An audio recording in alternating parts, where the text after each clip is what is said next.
Hi there, welcome to Joshi'ing Around Weekly, a podcast in which we will discuss the most important shows, the best matches and the hottest topics in Japanese women's pro wrestling on a weekly basis. I'm Tim. And I'm Eric. And welcome to the show.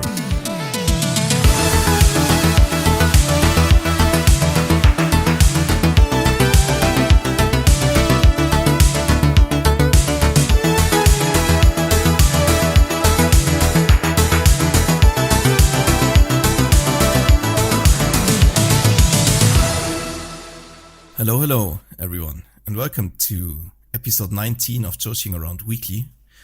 We are a part of the Social Suplex podcast network, a network dedicated to bring you the best coverage from all over the world. Other podcasters on the site include Keeping It Strong Style, the Trish and Sarah Wrestling Podcast, One Nation Radio, Tunnel Talk, All Things Elite, IMS AEW Adventure, Wrestling Art with Chris Things, and the AEW Match Guide. We also release the Social Suplex newsletter around once a month that gives you in-depth coverage from all promotions all over the world. The best coverage in all of wrestling media, and you can find it on socialsuplex.com. If you have any questions about our podcast, you can find us on the Social Suplex Discord in our designated channel.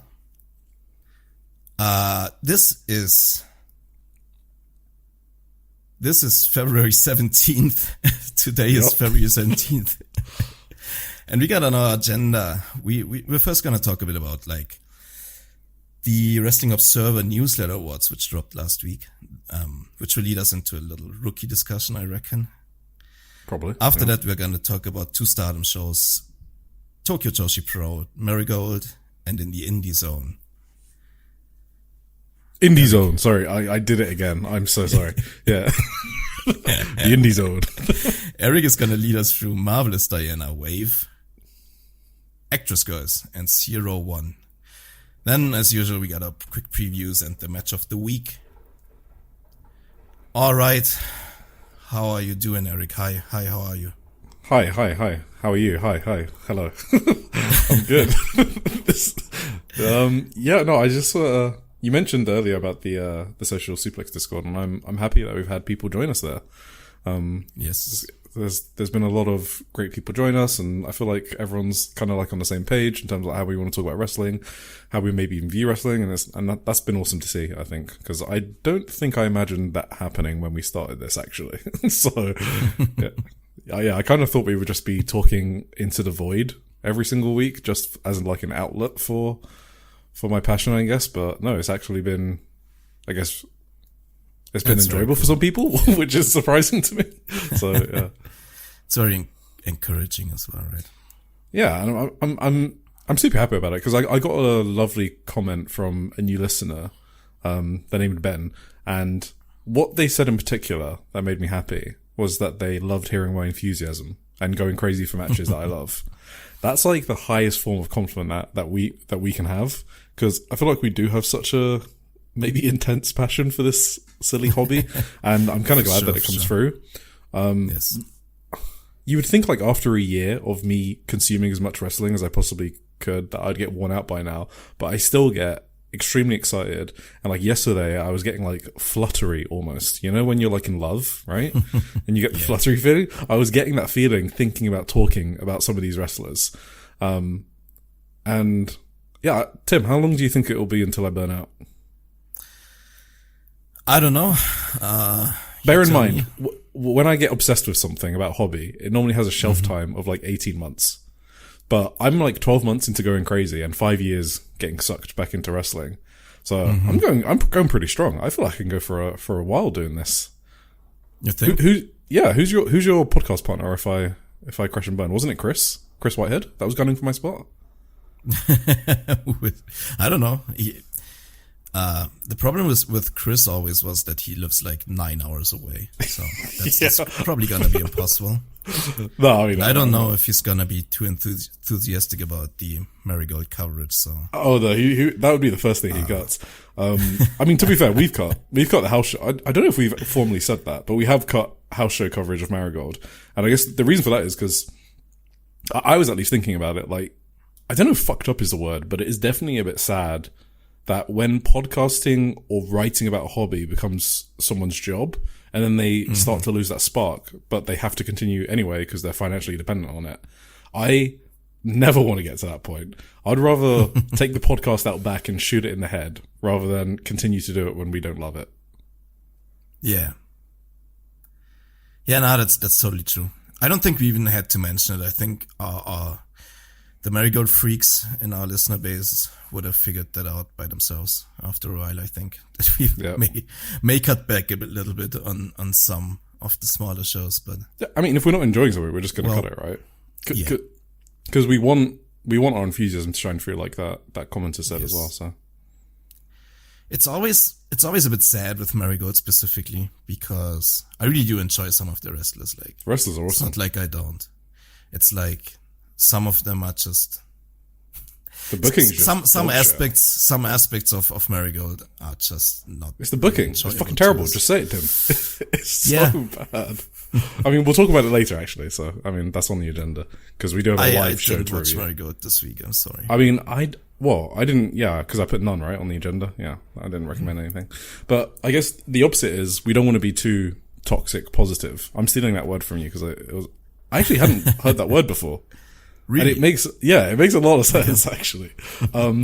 I do think it's fun to talk about what didn't work in some matches. So I hope we kind of get that balance correct without coming off as miserable. So I just never like to shit on wrestlers, you know? Yeah, exactly. That's I always try to view it from the most beneficial point of view, but I also don't want to be toxic, of course. Like I don't want to say like anyone who criticizes that something is like out of their minds wrong or whatever. I try to give a counterpoint, maybe a counter point of view for what might have happened so that certain things went wrong or whatever, which wasn't necessarily in the control of the wrestlers themselves sometimes. Like stuff like that. I like to present those as my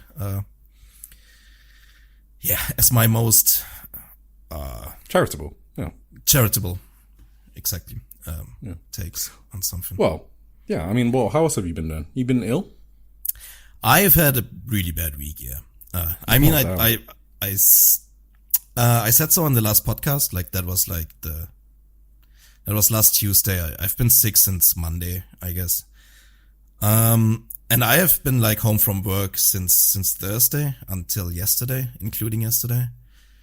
And I have like, it wasn't very enjoyable, like the typical cold thing, you know.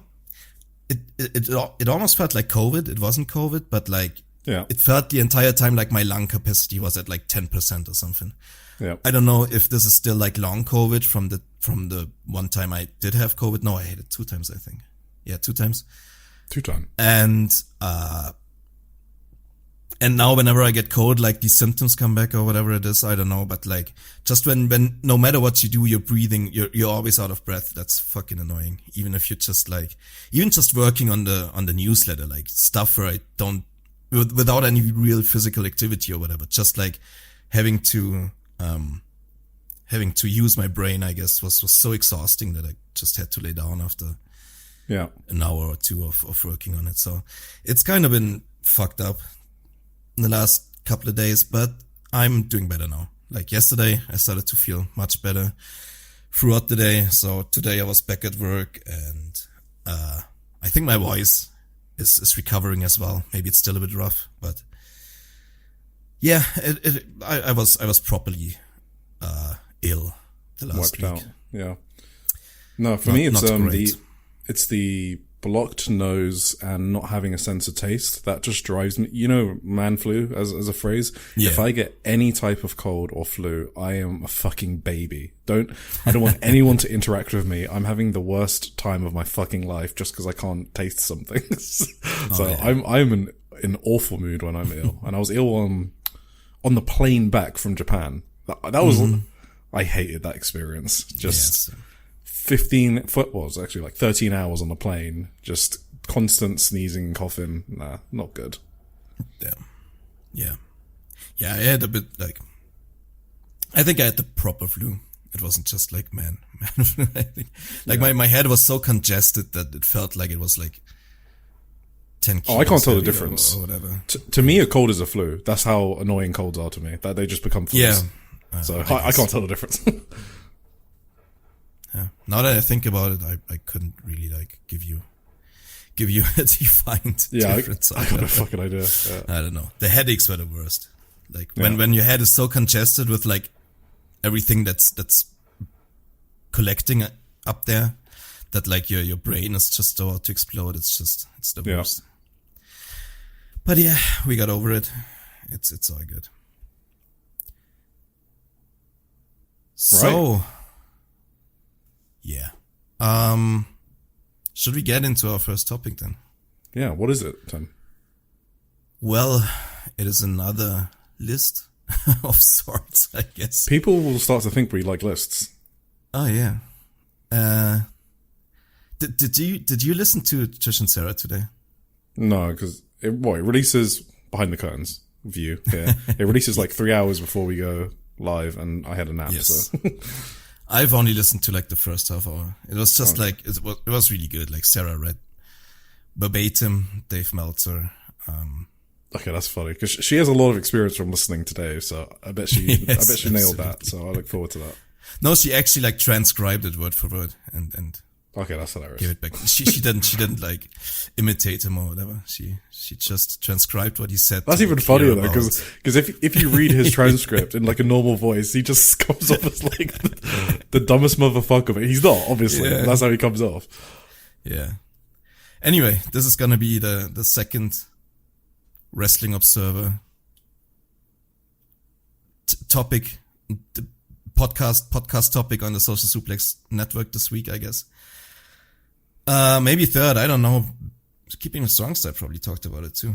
I haven't listened to them yet. So yeah. It's not like Social Suplex is obsessed with like Dave Meltzer or anything. Or no. Wrestling Observer. I think a lot of us are just like, that's where we originated, right? I was on the board for almost 10 years. You're still on the board, I think. Trish and Sarah are still on the board. Well, my sub actually lapsed yesterday, so... Oh, okay. I did resub just for the awards, but yeah, I haven't posted on the board for like a year. But no, it is where I started. I joined when I first got back into wrestling in like 2014 because of WrestleMania 30. That's when I joined the board. Yeah, same. Like not same year, but when I first came back, it was 2016, 15, somewhere around there. Yeah. That's when I joined. The first time as well. And yeah, so we are actually like big. We were big contributors to the Wrestling Observer. Yeah, I'm a Dave fan. We are not Dave. Like the anti-Dave fucking no. on social media or whatever. But we thought, since the Wrestling Observer Newsletter Awards are some of the biggest awards every year, if not the biggest in the wrestling media landscape, they are probably the biggest, right? The biggest for sure. Yeah. We should probably talk about them. And I think we do have something to talk about. So first, I'd say maybe overall thoughts, right? My overall thoughts on the Wrestling Observer Awards are that the winners for the majority of the awards were the correct ones, in my opinion. I was told today I should say, in my opinion, less. Do you agree? I heard that you got told that, yeah. Yeah, you should be more confident with your opinions. I mean, it's your fucking opinion. Everyone knows it's your opinion. If someone interprets your sentence as, oh, Tim is being objective here about wrestling, then they're just being dumb, right? Everything we say on this podcast is our opinion. All right. Awesome. Glad we clarified that. Yeah. Anyway, I think the majority of the winners are correct. Obviously, Mystico and CMLL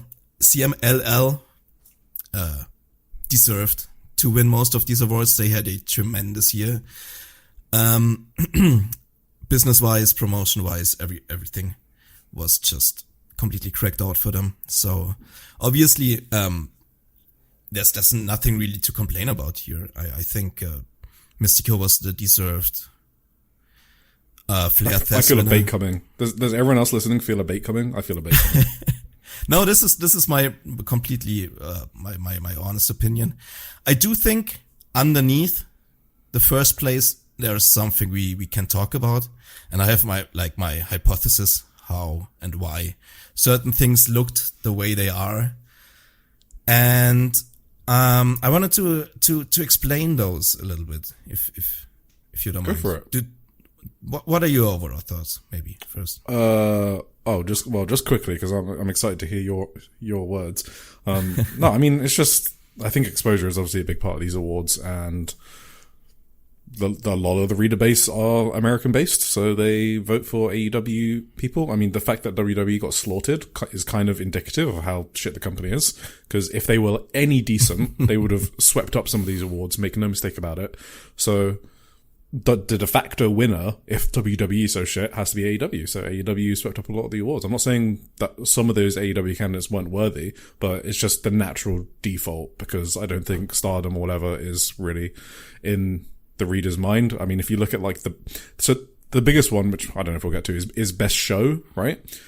If you watched All-Star Grand Queendom, okay, even if, unless you were maybe live at All In, I could understand it. But if you watched All-Star Grand Queendom, I don't know how you could come away from that not voting that as the best show. So I feel like people just didn't really watch it, which is okay. Yeah, it's just an exposure thing, really. Yes. So my hypothesis basically about this is, I think the Wrestling Observer coverage as a whole has changed into a direction of like very minimal coverage of anything outside of a few promotions. My hypothesis is that this was a lot better a couple of years ago, and I think these awards kinda like reflect this. I think the audience for the Wrestling Observer, or like their subscriber base, has changed as well, like into the same direction, obviously, because I think a lot of fans of, like, let's say maybe Japanese promotions have just no content whatsoever from the Wrestling Observer at this point. So I think a lot of them have just simply left the Observer at this point. So that obviously reflects in the awards as well, because those are obviously voted by the readers and by the subscribers of the Wrestling Observer. And I mean, this is, anecdotally, obviously, that's true, right? I can tell this a bit from like personal experience as well, like yeah, anecdotal. Exactly. This is obviously anecdotal evidence, but I know a ton of people. Like I'm on Discords with a ton of people who used to be on the board and have all quit. Like that's got to be in the us hundreds as well. just these people alone who are like on these Discords, and just there were times where like daily another guy joined from the who formerly I knew from the board formerly, who said, yeah, I just quit the subscription today. It's just not for me anymore. And yeah, so that's anecdotal, of course, but I think these awards kind of reflect this also. Because if you look at, would you agree that Stardom had a pretty good year this year, last year, Eric? Yeah, it was pretty good. Yeah. Yeah. Not too shabby. Yeah. Would you say, well, I agree. Yeah, I don't think, would you say these awards reflected how great of a year Stardom had? I would not say so. It kind of seems like they had a good, but not record level year. Because obviously CML had a record year, and the awards reflect that, right? I don't think they reflect Stardom's record level year. They sort of reflect, Stardom did pretty good. Yeah. Do you think Stardom had a better year than in 2022, for example? Yeah, of course. And I think the awards reflect that Saya had a good year, by the way. So she came out of it pretty good. Sort of. Yeah. I'm gonna come back to the 2022 point later. Maybe we should just start with the Flair Test Award, because Saya did place 4th in that one, behind Jon Moxley, Hangman, and Mystico. So I looked at the votes, right, at the numbers. So for Mox and Hangman and Saya, Hangman was on 137 ballots. Moxley was on 149 ballots. Saya was on 88 ballots. So that is approximately like 60-70% more ballots that Mox and Hangman were on. But Saya is lacking behind in only like 100 to 200 points from the voting, which tells me it's kind of a similar problem, you know, as it was with the Voice of Wrestling Match of the Year poll, where like Saya and Tam had like this insane amount of first place votes, but just they weren't on enough ballots to make a bigger impact. Yep. So I see the exact same pattern here, you know. Saya was on like 60%, 70% less ballots, but barely had any less points than Mox and Hangman. So the way it works for these awards, for the category A awards, is that every voter has 3 votes, and the first place vote gets 5 points, the second 3, and the third gets 2 points. So what this tells me that Saya had gotten a lot of first and second place votes, and Hangman and Mox got more like third place and second place votes. So I think whoever knew about Saya was convinced that she deserves a high spot on the MVP ranking. It was just that a lot of people who voted were not educated enough and haven't watched anything and didn't know anything about Saya to vote her MVP. This is even more... Sorry? No, I was just going to say, the thing I hate about it is people will point to the fact that Saya did the best out of, the highest placed woman since Minamo Toyota, right? And then point to that as if it's success, just because she like did a record thing, but it was still 4th, and she shouldn't have been 4th. So I don't know why we have to look at past records. What did she do this year, and what should she have gotten? She should not have gotten 4th. I don't give a fuck what someone did 30 years ago compared to what Saya's doing now. She should have been 2nd at least. This is the Rossi argument, right? What he said about winning the Tokyo Sports Award. Yeah, exactly. Anyway, and also I heard the same thing, that like if you historically look at the results, it's always been like that. That like these promotions or whatever, or these wrestlers didn't have as many votes comparatively and suffered from that.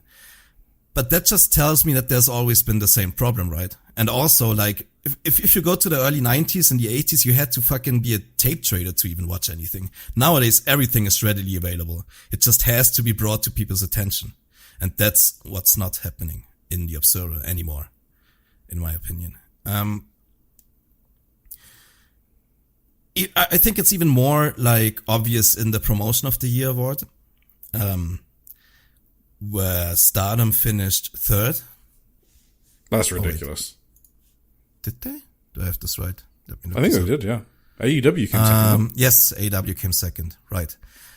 And the numbers here are even crazier. So CMLL, I can never get this wrong. Fuck that word. Fuck it.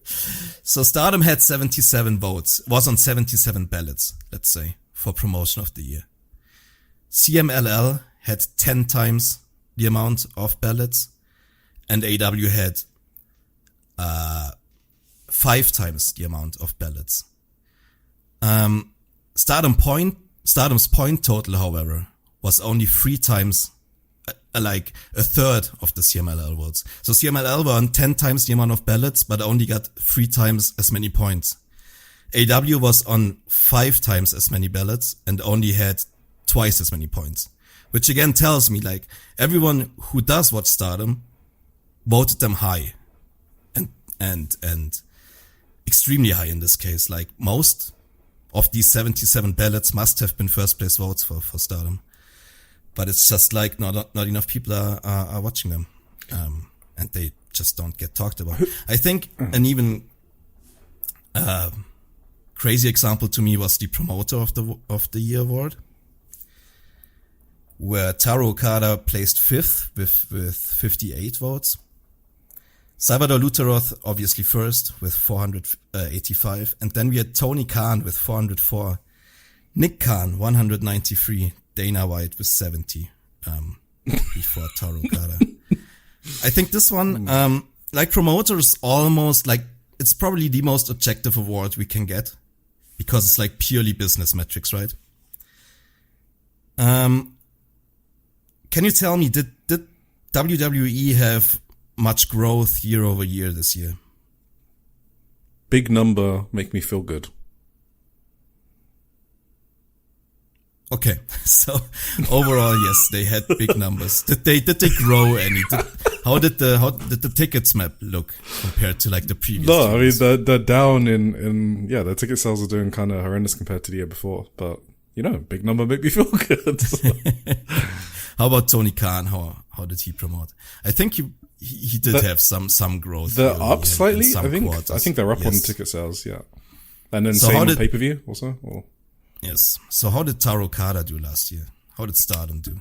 I think they're double digits up, and also record level business. In Tokyo, outside of Tokyo, yeah. I mean, you name it. Was there a single month last year that Stardom didn't do record business? No, I don't know. I think every month was a record month for them. I mean, they also had the record. Sorry. No, they also beat the Korakuen Hall attendance record as well ever. So yeah, and they had their biggest show. They had their two biggest shows last year, right? Yeah. Jim Queenum and Master Grand Queenum were both like 7.5 and 6.5 are their two biggest shows. And yeah, we could just continue. We've made these. We've elaborated on Stardom's business success over the like since we started doing the podcast essentially. Yeah. So, do you think if you were only a observer reader, do you think you would know about all these business successes of Stardom, or just a Wrestling Observer radio listener maybe? Considering they did a 3-minute segment on All-Star Grand Queendom, I'm guessing not. Yeah, that's kind of what it is. I mean, is anyone arguing against this? Isn't it so obvious that the awards sort of reflect the coverage of the publication? Like, Dave there are people rates who are like, arguing against this. Absolutely, Dave rates like Tuesday shows for CMLL. He rates like the most random matches that promotion does, and does like full columns on it and talks about it on the radio as well. Yeah, I mean, and he doesn't talk about Stardom, so. I don't know, who could possibly argue against this? It's so obvious.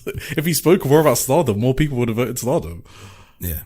So Booker of the Year was Tony Khan with 655 to Taro Kada's 218 votes. Did you listen to our Christmas episode, Eric? I was about to say the same thing. We fucking buried that fool. Yeah, so in our opinion, Tony Khan was not necessarily the best booker of the year. Maybe the worst. I mean, yeah, let's be clear. We were talking about him like neck and neck with fucking Triple Paul, okay? Like that's how bad some of the booking was at the end of the year for AEW. I mean, I stopped watching for like 2 months, I guess. 3 months, Me too, yeah. Taro Kada was like to do what he did with Stardom is like insanity to me. He did get second place at least here.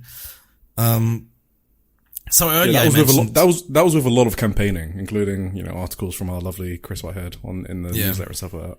Yeah, that's true. I mentioned earlier 2022, right? I just grabbed this randomly. I looked at results from 2022. What would you say if I told you that Stardom got 1,000 more votes or points in votes for Promotion of the Year in 2022 than they did for 2025? I'd say, wow, Dave must have covered Stardom in 2022. Is that accurate? That is accurate. Not only Dave, Brian even covered it together with Filthy Tom and stuff. That's like fucking that. insane. Yeah. Booker, Rossy Ogawa in 2022 was 50 votes behind Tony Khan for second place as well. Which is like, now Taro Kada has a third of the votes of Tony Khan. Rossy Ogawa in 2022 had I don't know, maybe 10% below Tony Khan. Isn't that just obvious, like an obvious sign that just their entire reader base shifted? And in the last couple of years, because their coverage obviously shifted. Yeah, exactly. the reader base shifts with the coverage that the publication does. Yeah, they're inextricably linked. Yeah. And I'm not even saying that their reader base shrunk necessarily, because I heard like this was like a record year in voting numbers, and I added it up. There were a lot of voters this year for the awards. I will say this is also most probably due to the Google form being available. You know, a couple of years ago, you had to send in an email with like a screenshot of your bank account or whatever to prove you were a subscriber, and this all just got a lot less, a lot less of a barrier to vote. So I think that's a main reason for why the numbers are bigger for voting now. But maybe they do still have a lot of subscribers. They just are interested in different things. I did some analysis. Right? Uh-oh. I looked at headlines on f4wonline.com.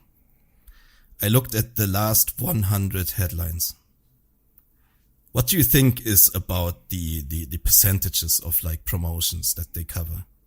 Headlines? That's going to be so fucked up because of their use of AI now. So it's just going to be, they're just shitting out articles. So it's probably like 95% AEW. So first of all, I think they're shitting out the same article several times. If you scroll through their like news section, like if you just go through their thumbnails, they are repeating often. I found that very weird. I don't know. Well, that's kind of what AI does. So that kind of makes sense. Yeah. So I called, one column was my WWE adjacent slop, which is WWE and TNA. Those were 64 headlines of the last 100. Interestingly enough, 18 of those were from TNA. So Fucking like hell. Almost a third of their WWE plus TNA coverage. AAA is also in there, of course. And NXT and everything that WWE owns basically, was in there. So not Marigold? I mean, if they had a headline, maybe I would have counted them in there, but spoilers. So yeah, that's kind of surprising that a third of the WWE coverage is TNA actually. That's crazy. AEW had 22. So TNA had only 4 less headlines than AEW did. Self-promotion for Figure 4 Online was 5. New Japan was 4. CMLL was 1. Which was also AEW adjacent because it was just that Mercedes showed up to one of the shows. And then I had the other category, which was 1 Stardom headline about the Saya injury. Not about her match or like match report or anything or about the show. Just simply that she dislocated her finger or whatever. 1 was MLW, which was also WWE adjacent because it was just Killer Cross saying something stupid in an interview. And then there were 2 headlines about Rob Van Dam for some reason. So this is the average coverage over the last, I think you could say if I take 100 headlines, that gives a pretty good average, right? Would you say that? So it's basically 64% WWE, 22 AEW. And the other like 10 to 12% is either Figure 4 self-promotion. And JPW had a big show, so they got 4 headlines in there, but other than that, yeah.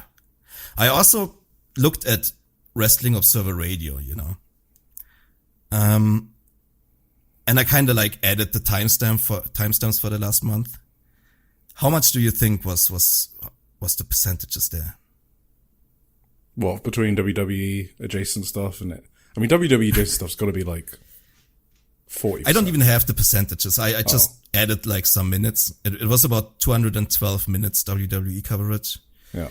It was about 91 minutes AW coverage. It was about 40 minutes New Japan actually, because for some reason Dave decided to talk over 30 minutes about the New Beginning in Osaka show. Wow. And CMLL had 23 minutes. So he's talking a lot about CMLL. How much do you think other promotions got? Outside of WWE, CMLL, AEW. 2 minutes, and 46 this one seconds. New Japan show. Where would you say these 2 minutes and 40 seconds? MLW. It's hard to know. No, it's nothing. 0. Oh. Nada. Oh, awesome. That's great. Everything else is like ratings, obituaries, and I guess like things like bare knuckle boxing fights and like Jake Paul freak show boxing fights and all that shit, you know. So that's their audio coverage. And then last but not least, I looked at the Observer coverage. So I thought, like, Dave pretty much rates all matches that he watches, right? Yeah. So I just looked at the last 1,000 matches on Cage Match, which was about the entire last month. How many matches were rated by Dave? Last month? Yes. This is I'm actually going to interesting. go with... Because I know how much I do in a month. I do like 100, 200... I do like 800. I'm going to guess he did like 400. What? Okay, well, 200 in a month. Let me add this real quick. I never added it up. 59, 24, 36, 83. Oh, it's exactly 100. Oh, okay. Damn, that's crazy. So, of those 100, it was a lot of New Japan, actually. Wait, do I have this correctly? No, I don't. It was a lot of CMLL, I wanted to say. 24 matches were from CMLL, so that's almost a quarter of those. WWE had 29, which is crazy because they only have like 2 matches per show. AW also 29, which is about what you'd expect from a month of AEW. New Japan had 17. And then there was one outside match. Can you guess? Sire and Starlight Kid? Yes, Sire and Starlight Kid. Which got a decent 4.75, I guess. So yeah, you can see he just doesn't watch anything anymore, you know, outside of like those 4 promotions. He watches the big New Japan shows. He watches a lot of CMLL. He watches everything that WWE puts out, and he watches everything that AW puts out.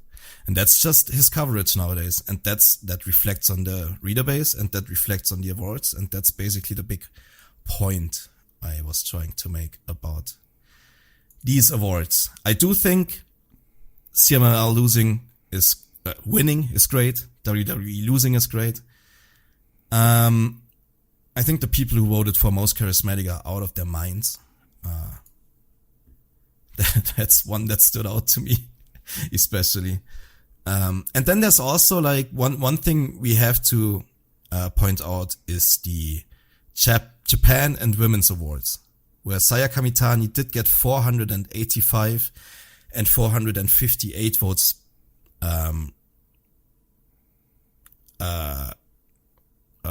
respectively. Which means a lot of people who didn't vote for Stardom, didn't vote for her in Flair Fest, still voted for her in those 2 awards, which kind of tells me that I listened to like Dave's awards preview coverage. He pretty much told people to vote Saya in those 2 awards, right? So I think listeners who have no idea who to vote in these regions, or in like for which woman to vote, just listen to Dave at this point. It's the same with like Europe, where Michael Oku got a lot of votes. That's just what Dave said.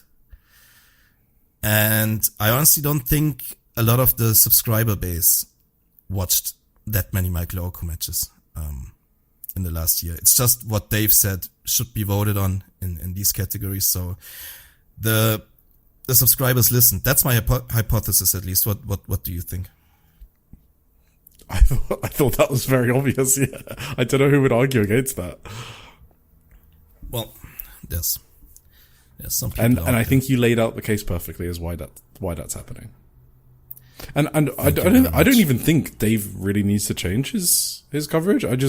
I guess people just need to kind of recognize like what the awards are, and they're not really. I mean, they're just representative of Dave's taste, which is fine. That's completely okay. But I don't know why people try to dress it up as something different. It's just like our goal with this podcast is like to bring these promotions to people. So obviously it's a bit saddening to me if the biggest publication in the Western world for pro wrestling just completely ignores everything that's going on outside of like their relatively small scope of North America, I'd say. Is Mexico North America? Yeah, right. Yeah. Central America. No. It's Central America. No, it's North America. Is it not? I mean, we're Europeans, okay? We're allowed to get this wrong before anyone gets mad. I think it's, wait, fuck. Which one is it? I think north. Central America It's is north. below. It's north. Yeah. Yeah, it's north. Yeah. No, but what was I going to say? Oh, yeah. No, I don't fucking remember what I was going to say. Go on. Yeah. Shoutouts to Rookie of the Year voters. Seri Yamaoka won. Above. Oh, I remember what I was going to Katsuki. say. They keep calling it like the most knowledgeable reader base, like in wrestling. I just don't know why you have to say statements like that. Like, what is the point in like saying something that's like objectively not true? Just say, you know, okay, these awards are a bit better than some others, but we have some downfalls, which is Dave's coverage because he can't watch everything, which is completely fine. But stop saying weird fucking statements about you guys being like the most knowledgeable. It's just not true. It's okay to not know everything. Why do people pretend to know everything? I do think, to play like devil's advocate or whatever, that like these promotions have flooded the market, right? WWE with their millions of shows, AW with the addition of Collision. Yeah, I don't blame Dave for not covering everything. I don't think that he's at fault for that. Yeah, my biggest gripe maybe is that you just don't have to cover everything WWE puts out, in my opinion. For example, I would like it if he just branched out a little bit and just dropped NXT or whatever, or AAA or whatever. Like, who cares about these? Drop TNA, I don't know, and just cover some of, go back to some of the Japan coverage. I think a lot of your readers or used to be readers really came to the Observer because of the coverage of these promotions, especially like Puroresu, Joshi, early on in like the 90s, 80s. Because it was like, it was what made Dave special, right? That he just would review and watch everything around the world. And I think that's kind of been gone for a couple of years now. And I think that's sad. And it has to do definitely with the amount of stuff he has to watch from North America. And that's nothing you can change, but I think he can just swap the priorities around. He's not going to do that ever. So it probably does more money. Although I think it just swapped out, because I guarantee you that a ton of people left when his coverage dropped of Puro and Joshi, and now new people are there, obviously, who are like the WWE and AEW. Yeah, but there's so many WWE, AEW fans that I would be shocked if they did not make up for it in just random people subbing for the backstage goss. Yes. Also, you have a lot of people on the site, right?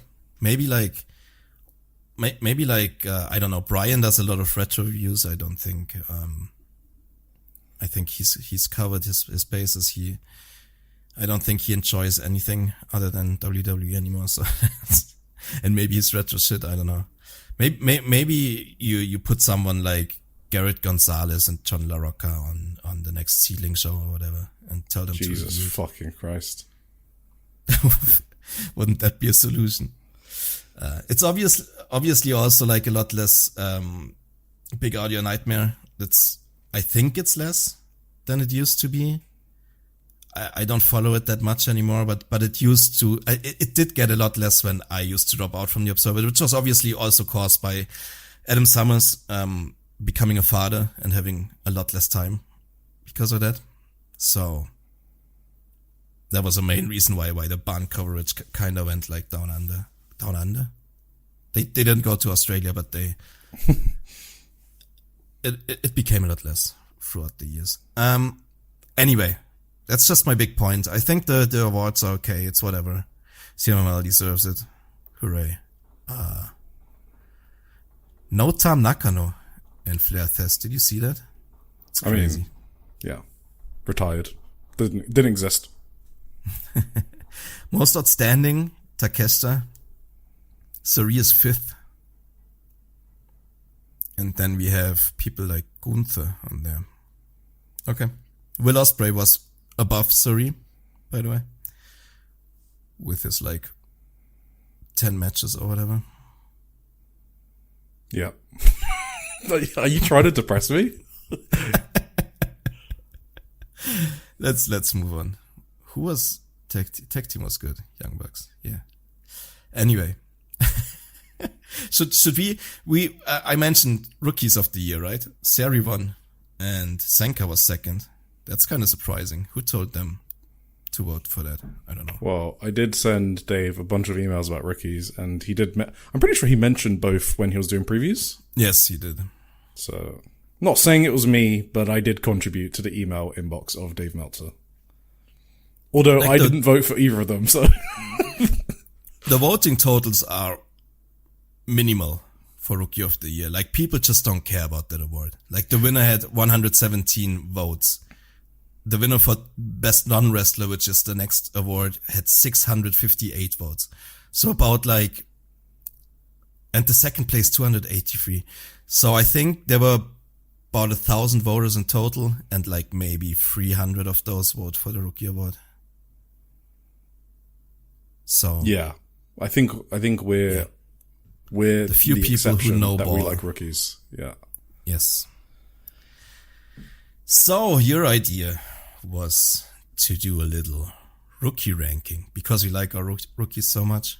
We thought we'd do a little fun little segment.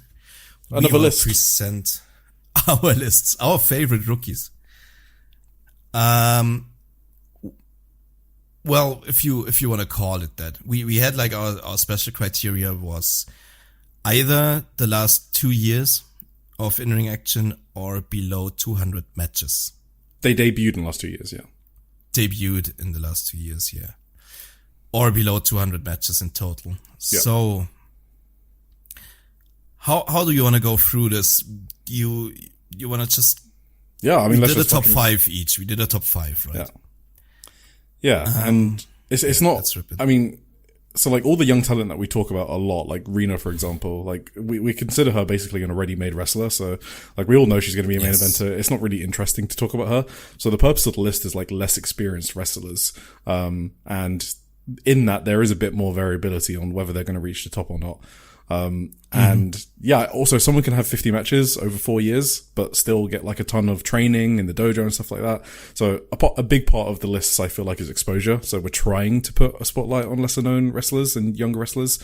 So it's deliberate criteria we're applying.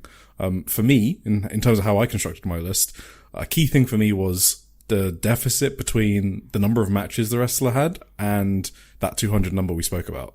So if they're really below the limit, but they're just as good as someone with 190 matches, I would probably pick the one with the lower matches just because I think they probably have better potential. So that's kind of how I constructed my list. It's who do I see as a surefire great wrestler in 5 to 10 years? As in they will have the highest quality of matches with the highest probability. How did you have any philosophy, I guess, in constructing your list? Yeah, so I looked at the list and I said, who do I enjoy watching? Yep, that's fair enough. All right. I went almost purely by vibes. I just thought about each wrestler and thought about how good are the vibes, how much fun do I have watching their matches, even if they are not technically sound yet. And then in the background, that's maybe 80% or 70% of my reasoning. The rest is probably then are they really good at wrestling already? And then I kind of took some picks out because I'm gonna get to this later on my honorable mentions, Okay, so do you want to start with your 5? Who's your number 5, Tim? I don't know. You don't know? I cheated. You have multiple number 5s or what? I have a joint. Number 5 is Marigold. I have Rhea Seto and Komomo Minami. I couldn't decide, to be honest. If you put me on the spot, I guess I pick Rhea Sato over Komomo. Wow, that's I like that. I like that pick. Any reason why are you picking Rhea Sato? I just think she's sick. I really enjoy watching her. I think she's a really good wrestler already. I do kind of, so this is where I couldn't decide, right? I think Rhea Sato is really, really good. And has tremendous potential. I do kind of like Komomo's, like, crowd connection more. And that's obviously a big piece for me, for a wrestler. And that's why, like, on the vibe side, Komomo is maybe a bit ahead of Rhea, but Rhea is I enjoy watching her, like, work someone over so much because she's so technically sound already. So maybe I give, like, Rhea the edge by a little bit. It's hard to explain, but I think Rhea is just, she rocks. I don't know. Yeah, and if you guys are wondering how these guys made the list, then Rhea Sato debuted in 2023, but she only has 148 matches. And Komomo debuted in 2024, so she applies that criteria, but she also only has 126 matches. So, Rhea Sato is one of my favorite Marigold wrestlers. I've seen her have already a few outstanding performances. I think she does need the right dance partner, and she also needs like a green light before she can go hard, which you don't always get in Marigold, but once she gets that, she is like a really great wrestler for her experience. And Komomo, I think we've spoken about her for a few episodes now because she's had those matches with Yuzuki and then Mayu. So, I mean, she's good. Yes. I don't know her ceiling, to be honest, though. So I didn't have her on my list, and I didn't have Rhea, but I did consider her. So she's in my honorable mentions. Okay. So my number 5 is an Actress Girls wrestler. And so the problem I had is that Actress Girls do not run a lot of shows. So even their best workers, such as like Natsuki, fell into the conditions. But considering Natsuki's fucking retiring in a few months, it wasn't really in the spirit of the list to have her on. So I could have had... Is that the Natsuki? I saw a Natsuki on there for Actress Girls. I thought there must be two Natsukis. No, that is her. Like, there are like really accomplished wrestlers that have under 200 matches, which is why it's so insane that they are as good as they are. Okay. So Yukina Yohara, she debuted in 2024 and she's only had 48 matches. So she's impressed me so much in the last 6 months and the reason is like her willingness to learn and improve and the progression curve that she's on. That is like one of the major indicators for who's going to be a great wrestler. Because 6 months ago, I would have told you, I mean, even you watched her in October and you're like, oh, like she was like super green. Yeah. She didn't even know where to stand in tag matches. She was getting lost. That was literally 6 months ago. I went back and read some reviews that I put in the newsletter. Okay. I was like, I don't really know about this. Now she is like really good in those tag matches. She looks completely comfortable in the she's main evented Korakuen, by the way, already in front of like 600 people. Okay. So that's not an insane amount of people, but it's crazy that she's done it already, and she did it excellently with the confidence of a vet. She doesn't have any athletic background. She comes from beauty pageantry, right? That's another thing. So she has the look, confidence, and charisma to go really high. And I think if she keeps improving at this rate, I can actually see her jumping because it feels like she's quite ambitious, given that she's improved so rapidly, so quickly. Anri was another rookie Actress Girls. So she only missed out because I need to kind of see what she's like after injury. It was between Yukina and Anri for my 5th spot, though. All right. That's cool. I'm still a newbie to Actress Girls, so we'll get you there. Really speak much on those two, but I was actually thinking about what's her name? Marina or Kane Fuku? Yeah, she's in my not her. The one we only saw like one match of so far. Oh yeah, Marina and Nishimura. The one who had like the hilarious face. Yeah. Like she was awesome in that match. Yeah. I don't know. She's gonna make it far if she is. If nothing goes wrong. Anyway, my number 4 is, well, it's Ane Kanaya. Classic. Obviously, so she debuted in 20. Bias, huh? Yeah, she debuted in 2025 and she's only got 29 matches. Yes, and she's just, this is like almost purely a vibe pick. I think she's very good in the ring for her like experience level. For 29 matches, she's crazy. But like overall, there's obviously much more talented wrestlers on the list. Or I wouldn't say talented, but like technically better wrestlers. Better wrestlers. She's only had 29 matches. So. Exactly. But like Ane is just one of those wrestlers who is just a joy to watch. She just brings a smile to my face, and yeah, it's just always like, I go out of my way to watch her matches. Like, even on those Stardom house shows, I used to skip a lot of the undercard, but like, I watch Anne matches because she's just so fucking, good vibes. Always nice to see her. Yeah. So by the way, these stats were compiled like maybe a week ago. So if they're not the exact correct number of matches, then just shut up, because yeah, I wasn't going to run the script again.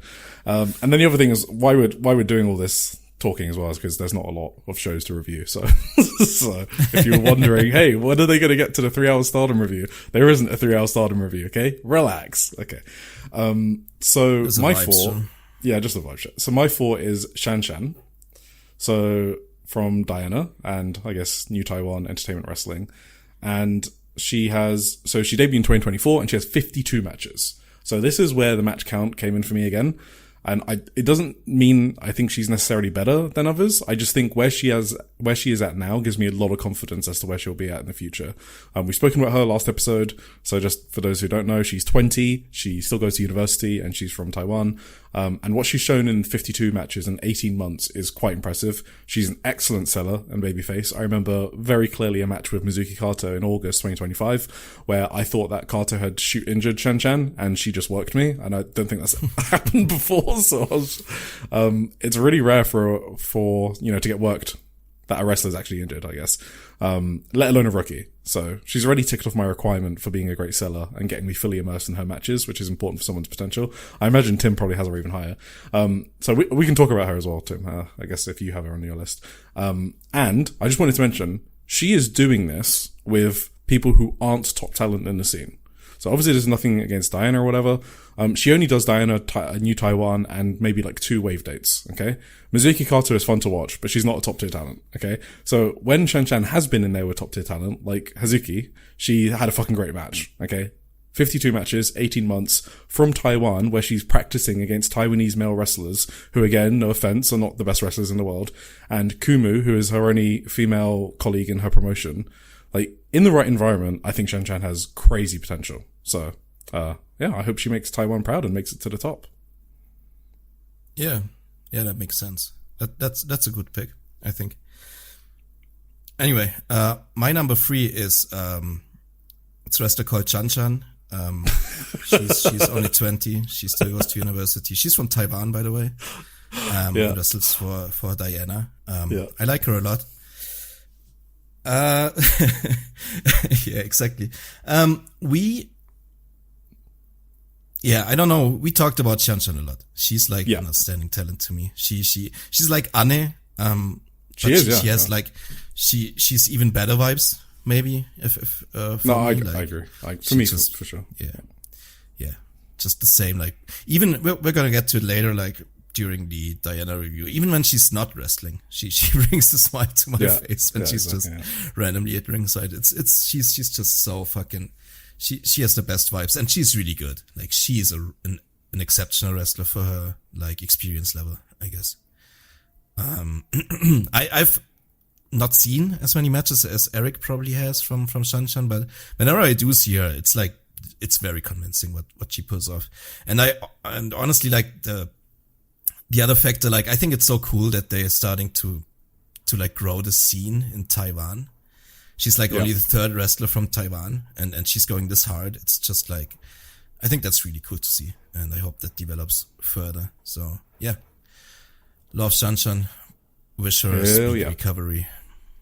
Yes, MCL tear. So hopefully that's like a month or 2. We'll see. She doesn't even wear like a knee brace or anything. What's she doing? Well, like I told you, like, I didn't think it was that bad because after the injury, she was already bending her leg. I was like, what? Yeah. So it must have been not as bad as maybe it looked. Fuck. I just visioned it in my head. That it looked like she broke her leg. I never watched it. It was so, there's like famous leg breaks, right? In wrestling where the leg just buckles. Yeah. It looked like one of those, but it wasn't. So anyway. My heart couldn't take it. Yeah. So my third is Seri Yamaoka from Marigold. So she had a 2025 debut and she's got 107 matches. I feel like everyone knows her that listens. If you don't, then she's Marigold. So Marigold market her as a super rookie. I think she's legitimately great aside from the marketing. I don't think she's a generational talent or anything like that, but I absolutely see her main eventing a big show, bigger than Korakuen, within 5 to 10 years easily. So, and I'm also confident that Seri could have some of the best matches in the Joshi scene in a couple of years. I think she just kind of needs the booking and the storylines for it, which is obviously a huge question mark in Marigold. But I think she's so good that she can probably overcome that. I do have some question marks about Marigold producing talent, to be honest. Especially, I just don't think it's a good environment to create a future superstar because they're so closed off. They're so isolated. They're a small promotion. And I think that kind of stifles growth. They also like kind of tell everyone to go hard out of the gate. And it's like, I don't know how much they're going to keep improving wrestling the same people all year round, but none of these are question marks against Seri herself. All right. That was your number 3? Yeah. Okay. Yeah, Seri didn't land on my list. I think obviously she's an exceptional talent. She's an incredible wrestler already. She has obviously the, what did she do? She has some shoot credentials, right? Oh, I think she did some amateur wrestling. Yeah, I don't know to what level. Wrestling. Yeah, but right when she came in, you could already see that she knows what she's doing, you know, in that sort of way. But she sold her soul to Nanae Takahashi, so she was disqualified from making it near my list. Based, yeah. Do you want to do like snake draft? You want to reveal your second place next? Oh, sure. I can reveal my second. My second, I'm not even going to talk a lot about it because you guys have heard me talk about her. It's Senka. So 2024 debut, 60 matches. So, okay. I guess the one thing I do want to highlight is that she's a student of the game. And that is something that I value very highly on this list. Like she watches a lot of pro wrestling and stuff like that. So. Yes. We can talk. No. Anyway, my number 2 is Akira Kurogane from Stardom. Shit. Damn, you went high on her. I like that. I really like her lately. Like, especially lately. Like ever since, I've always been like, high on her since her debut. I think she has like just a cool aura and demeanor to her. Like, before she started, even she came across as like a really cool wrestler to watch. She took the name of one of my favorite wrestlers of all time and took her haircut, and like that's what's the wrestler's pretty name, ballsy, Tim? right? Akira. No, your favorite wrestler's name? Yeah, Hokuto. Yeah. So sometimes we talk about people, we don't say their names. Yeah, Akira I thought Hokuto. that was implied. Yeah, it takes balls, right, to get like a very similar haircut to Hokuto and like similar gear to like early 90s Hokuto and be like 2 feet shorter than Hokuto.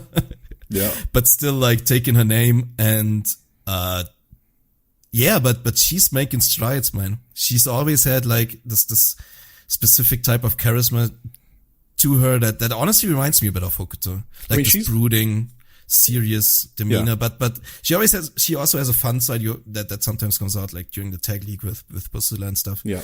And like especially since that tag league run, I've really been high on her. And like these last couple of weeks, she has like, I think it's really been like underrated, kinda underreported, like not talked about enough. Like she had a lot of singles matches in the last couple of weeks that were all like really, really great to me for her level and like for rookie matches in itself, like the ones with Rian, Hanako. The Rian match is underrated. I'm just going to say it now. Yes. That Rian match at Takadana Baba on the 24th, I keep thinking about that match, which means it was a really good match. That one's underrated for sure. Yeah. And yeah, I'm really high on Akira. I hope she's going to continue to do well and climb the Stardom ladder. Yeah, so she didn't make my list, but she was in honorable mention. I did flirt with putting her on my list multiple times. So 2025 debut, 129 matches. She is aura incarnate. Okay. I love her look. I love the way she sells. So like when she's an underdog, she's great. And I also love the way she bullied Rianne. The fact that she can work both sides already, with such confidence is a really good sign of how good she's going to be. She is absolutely going to be great. Mm-hmm. Okay. So we decided there are so many great rookies. We wanted to do a couple of honorable mentions before we reveal our number one spot. If I may start with this, because this might just mean the end of our podcast forever, right? Oh. You didn't put her in your top 5? If you're about to say Celine Mizora, I'm actually going to rage quit this podcast now. Okay, let's move on to my other honorable mentions. No! That's like, well, now it's obvious what my number one is. Yeah. The unfair, like the unfair disadvantage Celine has for me is just that I'm not familiar enough with her work. Like, I've barely seen any matches. I think I've seen 3 Celine Mizora matches. Granted, one of them was fucking insane, and that alone catapulted her to into let's say the top 6 rookies for me. But I just couldn't justify putting her in there over all the others that I know so much better. And I think she's sick. I think she's gonna be great, but she just didn't quite make my top 5. Other honorable mentions. There were a couple of people on the list that I really, really dig a lot and rate highly, but that just felt wrong to me in the list because they don't feel like rookies anymore to me. That's like a Himawari, for example, a Chanyota, even a Miran. I was like, Miran has been wrestling since 22, right? Yeah, but how many matches she got? She's got 167. No, I get that. Miran and Masahiro are for me like the 2 standout younglings, I guess. But I just couldn't find a place for them in my list. Yes, also, I had Miran too, so just to touch on her. Okay. I had her in my honorable mentions. I had her in my list to begin with, my top 5. And the reason I removed her is because I thought about her wrestling style, actually. She wrestles like really fast paced, high risk, no fear. First of all, I'm kind of worried she's going to injure the fuck out of herself. But aside from that, I was wondering, like, can I see her putting on a Korakuen Hall level main event in 5 to 10 years? Like, she's so spectacular athletically, like Maysara, but she might not get to that level where she has like a 20-minute, like, main event level match. Like, she could just stay being like an undercard notebook match specialist, for example, right? And like not reach the top of the scene. So that's my only hesitation with Miranda. I don't know which way it will go, but I'm excited to see which one it is. For Masahiro, I also had her in my honorable mentions. So she's got 93 matches, 2024 debut. She's the 8 or 9 year old we talk about in Hot Shushu / Ice Ribbon.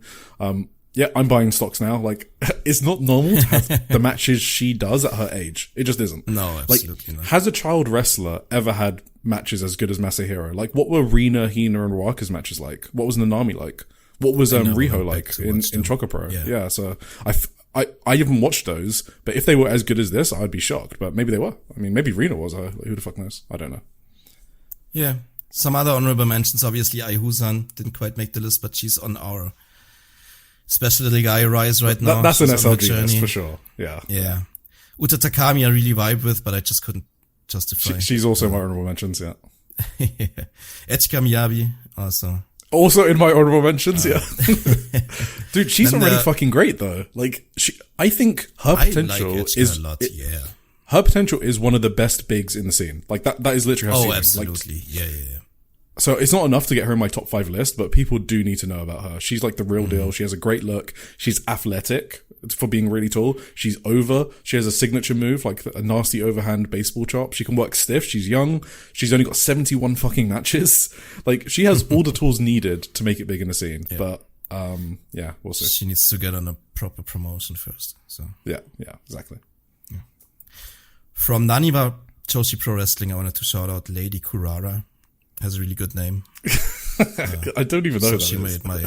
I don't know either. You put her on the list though. Yeah, well, I just read a script. Yeah. And my last shout out would go to Stardom rookie Anna J.A.S. 150 matches. I haven't seen her in a while. She had a pretty impressive 5-star, pretty good matches. Wait, was she on the fucking list? No. Oh, okay. But I looked her up. She has 150 matches. Yeah. That was kind of funny to me. That's fucking crazy. So she qualifies. Julia Hart as well. Julia Hart has like 123, I think. But since like, Anna JAS actually was in Stardom before, I decided to give her on. Anna and Julia Hart are like Masahiro is a better wrestler than them, right? Oh yeah, absolutely. Yeah, okay. Anyone on the list probably is, to be honest. Yeah. Yeah. So those were my honorable mentions. So yeah, it's either I don't really see them as rookie and they felt wrong in the list, or like just didn't quite make it. All right. Well, I'll rattle mine off quickly. So Yuka from Ice Ribbon was originally on the list, but I removed her because she's not in the spirit of the award. She debuted in 2013 and she actually had 206 matches, so just above it. She re-debuted after 9 years. She retired at 18. She's now 27, but I think she's the best wrestler that's close to this criteria, but it's just not the spirit of the list. Then quickly through the Stardom group, we spoke about Ane, who was on my list, spoke about Akira. Motoi Hamabe, I think she might end up being the best in-ring, like bell-to-bell wrestler of the Stardom 7, to be honest. I think she is a beast. I think you can see it when she wrestles, like how quick she is with the wrestling. So it kind of like reminds me a bit of like Seri / Hashimoto style. Like a bit shooty vibes. I think she's really good at that. But the injuries are the scary part. And Fuwa-chan, obviously, because she's only had like 7 matches, and I think she's an active performer. I thought about shouting her out as well, yeah, for sure. Yeah.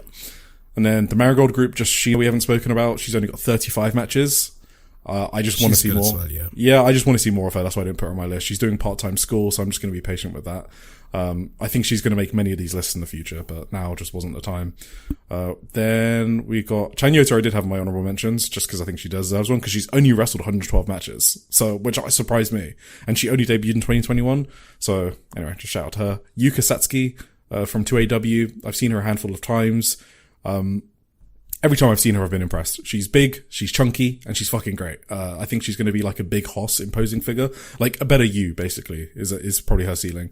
She had a match against Celine Mazora, and I thought she was great in it, so that probably contributed to this. She's only had 77 matches, and she debuted in 2025. Coco debuted in 2023, only has 29 matches. So I'm not even sure if all her matches are being picked up. So she might have like 50 or 6 at the end. They're just not being shown on Cage Match because she's in a local promotion in Fukuoka. She's had a title match with Mai Iwatani at Korakuen Hall already. She's clearly athletically talented, but I kind of see her in a similar lane to Moran. So I couldn't find a place for her in my top 5. Yeah. So yeah. Then I just have to shout out all my actress girls, queens, okay? So, because there's so many of them that qualified for this. Like, Marino Saihara was like the ace of the champion in 2025, and she's had 117 matches, and she's 34. So, they just don't have a lot of matches, and they're still really fucking good, and I think that needs to be called out. Like, when you're that good with that little experience, like, I think it's noteworthy. Nagisa Shiitsuki is 106 matches. Sakura Mizushima is 126 matches. Chiyoba is 59 matches. And then my forearm queen, Kana Yufuku, obviously, 11 matches. So, alright. I already know who number 1 is. You do? Yeah. You haven't mentioned someone so obvious. And everyone knows who mine is, so I don't know why would, like, being suspenseful, just go for it. Yeah, obviously it's Senka. Yeah. She's just too good. I don't know. I mean, I don't think we need to talk about it. She's gonna be a huge star, I think, if everything goes right, so. It's just whether she can do that in Marvelous. I actually don't know. Like, Miya Momono, for example, right, is incredible. But, like, how many people know about Miya Momono? Like, where does she end up on all of these lists? Like, FMS 50, 30 under 30, like, One Observer. Like, she's literally nowhere to be seen. So it's like, you wouldn't really consider her a star, but she's like one of the best wrestlers in the world. So it's I do wager that they are maybe grooming Senka for being the next Hashimoto more than the next Miya Momono or whatever. And you could say Hashimoto is like a scene-wide star, right? No, she is. Hashimoto definitely qualifies as more of a star, yeah. And obviously Hashimoto is Sendai Girls and not Marvelous, but like, I mean, she's already having a Sendai Girls belt. Maybe that's just, I think that, I don't know. These promotions are pretty close, like in talent. Yeah, but not in international footprint. Like I think that's changing actually in 2025. I think Marvelous is becoming more popular again. Yeah, I think so too. So but I wouldn't be surprised if she switches maybe to Sendai Girls, or like they promote her just as heavily as Marvelous does. I don't know. I could see her like being the next Chihiro Hashimoto for the Joshi scene as a whole. I don't know. Yeah, well, you're onto something because Senka is definitely popular in like the West, right? Like she gets covered quite heavily by like even people who don't watch Joshi probably know. I mean, look at her placing on the fucking Rookie of the Year award, right? Absolutely, that's fucking insane for like a marvelous rookie to like end up second on Wrestling Observer newsletter for all the reasons you gave. So yeah, she definitely that's has what a viral moment can do for you. Yeah, like exactly. The WrestleMania match was absolutely like what got her up there. Wait, she was on WrestleMania? Yes. Yeah, okay. No, I completely agree. She's definitely going to be a star. I had a second, and the only reason I had a second was, you know, I had to put my SLG first. So, do you know who I've got first? Hell yeah. Does it start with an S? It starts with an S, yeah. It is. Celine Mizora, obviously. So she debuted in 2025. She's got like 20 matches. She doesn't have a cage match profile yet, by the way. She's taken some outside bookings, so I don't know her exact number of matches. I'm guessing it's like less than 20. I want her to become like a Manami Hatsu or a Veni or a Suri type wrestler. Just bully people on the independents for like 5 to 10 years. I think she has that attitude. If you split your head open from a shoot headbutt at the start of your career and you just keep on barreling forward, I think that is unique, okay? I think, like, I have thought this ever since she faced Veni in a singles match, to be honest, because I was watching that match and I was like, why is she not wrestling like a rookie? It did not feel like she was, like, it was so weird, like, how much she got in against Veni and how unafraid she was to hit Veni hard, who you know is going to beat the fuck out of you, right? That's just what Veni does. So like the main word to describe Celine is she's just cold, you know, in a good way. She's got like ice in her veins. She's calm in every scenario, which is very, very un-rookie-like. And she's still only 20. And I think that's an important characteristic to have. I think people underestimate how fucking tough you need to be to main event in the Joshi scene. Okay? Those main event big matches are gruesome. It's dangerous bumps, stiff strikes, long matches. If you can show that you can withstand pain and maybe even enjoy it a little, apparently in Celine's case, I don't know, then I think you can go far in this scene. And the ones who don't are the ones that like don't have the heart in it or being the best wrestlers in the world. I think it's really important about what you want to do and your ambition. And when you grow up idolizing Suri and Veni, you're a sicko, okay? And that is an important quality in development. So that's why she's not more. Yeah. No, awesome. I like that pick a lot. Like, go with your special little guy. Maybe I don't really have a rookie special little guy, you know? That's why I like the best rookie one. Maybe Akira? Senki. Yeah, she's in the territory, but she's no like, I don't know. She's not quite that. Maybe. I don't know. But like, Senka may be the obvious pick, but it's obvious for a reason, right? She's just... Yeah, I mean she's legit good, so. Yeah. Cool. All right. Should we get on to the reviews? 1 hour and 20 minutes in? I mean, we had to. Yeah. Yes, absolutely. Let's get it. First, Stardom. We watched the Stardom Nighter in Korakuen from February 13th. It was a Korakuen Hall show with 1,138 in attendance, which in my opinion is a success because I expected this card to be the first one in a while to dip below 1,000 because it was just like, it was a pretty nothing card in the first place. They kinda like, I don't know when they're gonna have overstayed their welcome in Korakuen, but it's still working obviously. They have done so many Korakuens lately and yeah, like everyone was a bit tired out from the Osaka show maybe, so I thought maybe this was gonna be a bit of a failure, but it wasn't. 138 is a respectable number still. So it ranks 54 out of 148 Korakuen halls in history for Stardom, and I think they can't go below 1,000 right now. To be honest, no matter what card they put on, because this was worst case scenario. It was a card that was announced literally the day before. They'd already done 5 Korakuens in 2026 before this, or something like that, or 4. No, it was 4 before in January, and the card itself is kind of like a standard house show card. I think Stardom are getting so hot that they can just do New Japan style Korakuens now. So if someone skipped this show, I think they wouldn't be missing much in terms of like storyline progression, except if you're like really into Momo Kogo's progression and maybe Rianne. And that's kind of fine because Stardom's business position has changed. They don't need to stack Korakuens anymore. 2025 was the year they did that, right? With fucking red belts on all the shows. And I mean, Tam, Saya, Loser Leaves Town was literally on a Korakuen Hall event, which main event, which is crazy. Yeah. I just don't think we're going to get any red belt defenses on Korakuens anymore. And I think they want to start moving them to bigger arenas and building them bigger, which is exactly what New Japan does. So I think they're just progressing in the same way. This is what it means to become a big company, I guess. Yes, absolutely. And even like New Japan at the start of last year, they did below 1,000 a couple of times. It's like because they don't care about it. Yeah, absolutely.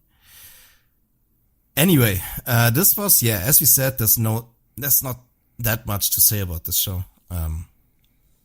So this won't be your typical 2-hour Stardom review that you usually get from us. Do you have any overall? I thought we just gave our overall. Yeah, I just gave them. Yeah. The opening match was Fuwa-chan teaming with Husky. Whoa. You forgot about the opening segment where Suzu Suzuki was in the ring accepting a certificate of appreciation from the Tokyo Red Cross Blood Center for Stardom's blood donation awareness campaign. Right, now you can move I actually didn't see this.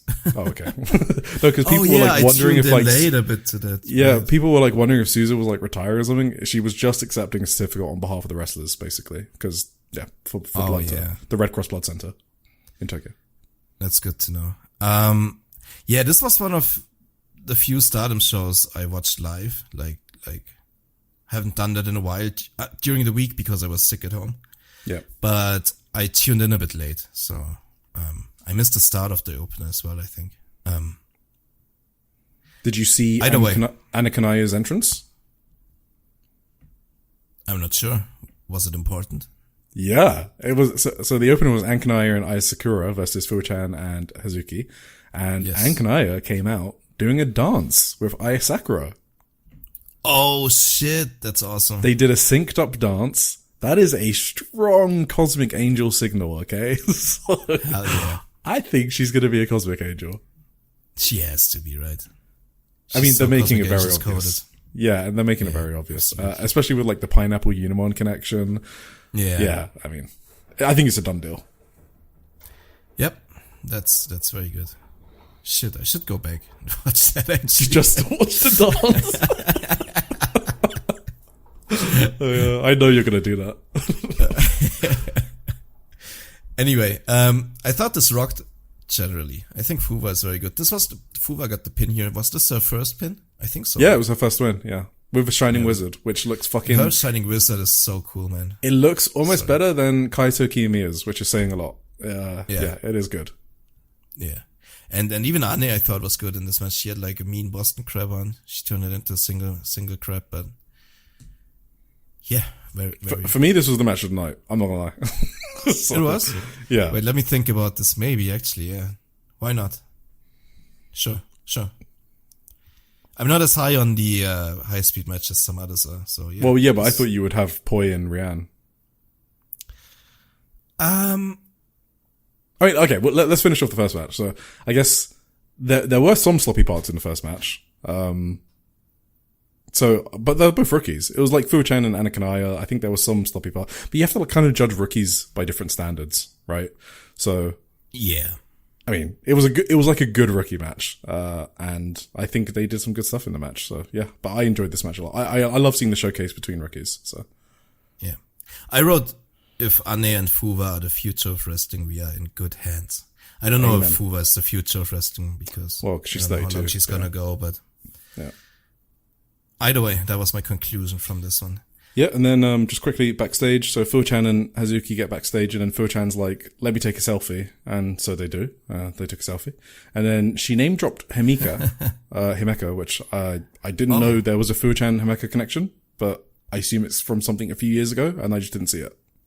So I'm assuming that's like Himeka was in any of her matches though. 2022 or something. Yeah, wasn't Himeka still around? Maybe she trained her or something. I don't know. Wasn't it all with Queen's Quest members? Yeah, I've got no idea.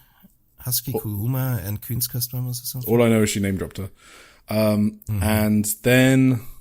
Oh yeah, they kind of hyped up her and Ane having a rivalry. because obviously they trained together in the dojo, and Ane received louder crowd chants than Fuji-chan, so they mentioned that That's backstage. crazy, actually. Yeah, and then what Ane said was that she's going to wait until she's stronger to announce which unit she's joining. It's Cosmic Angels.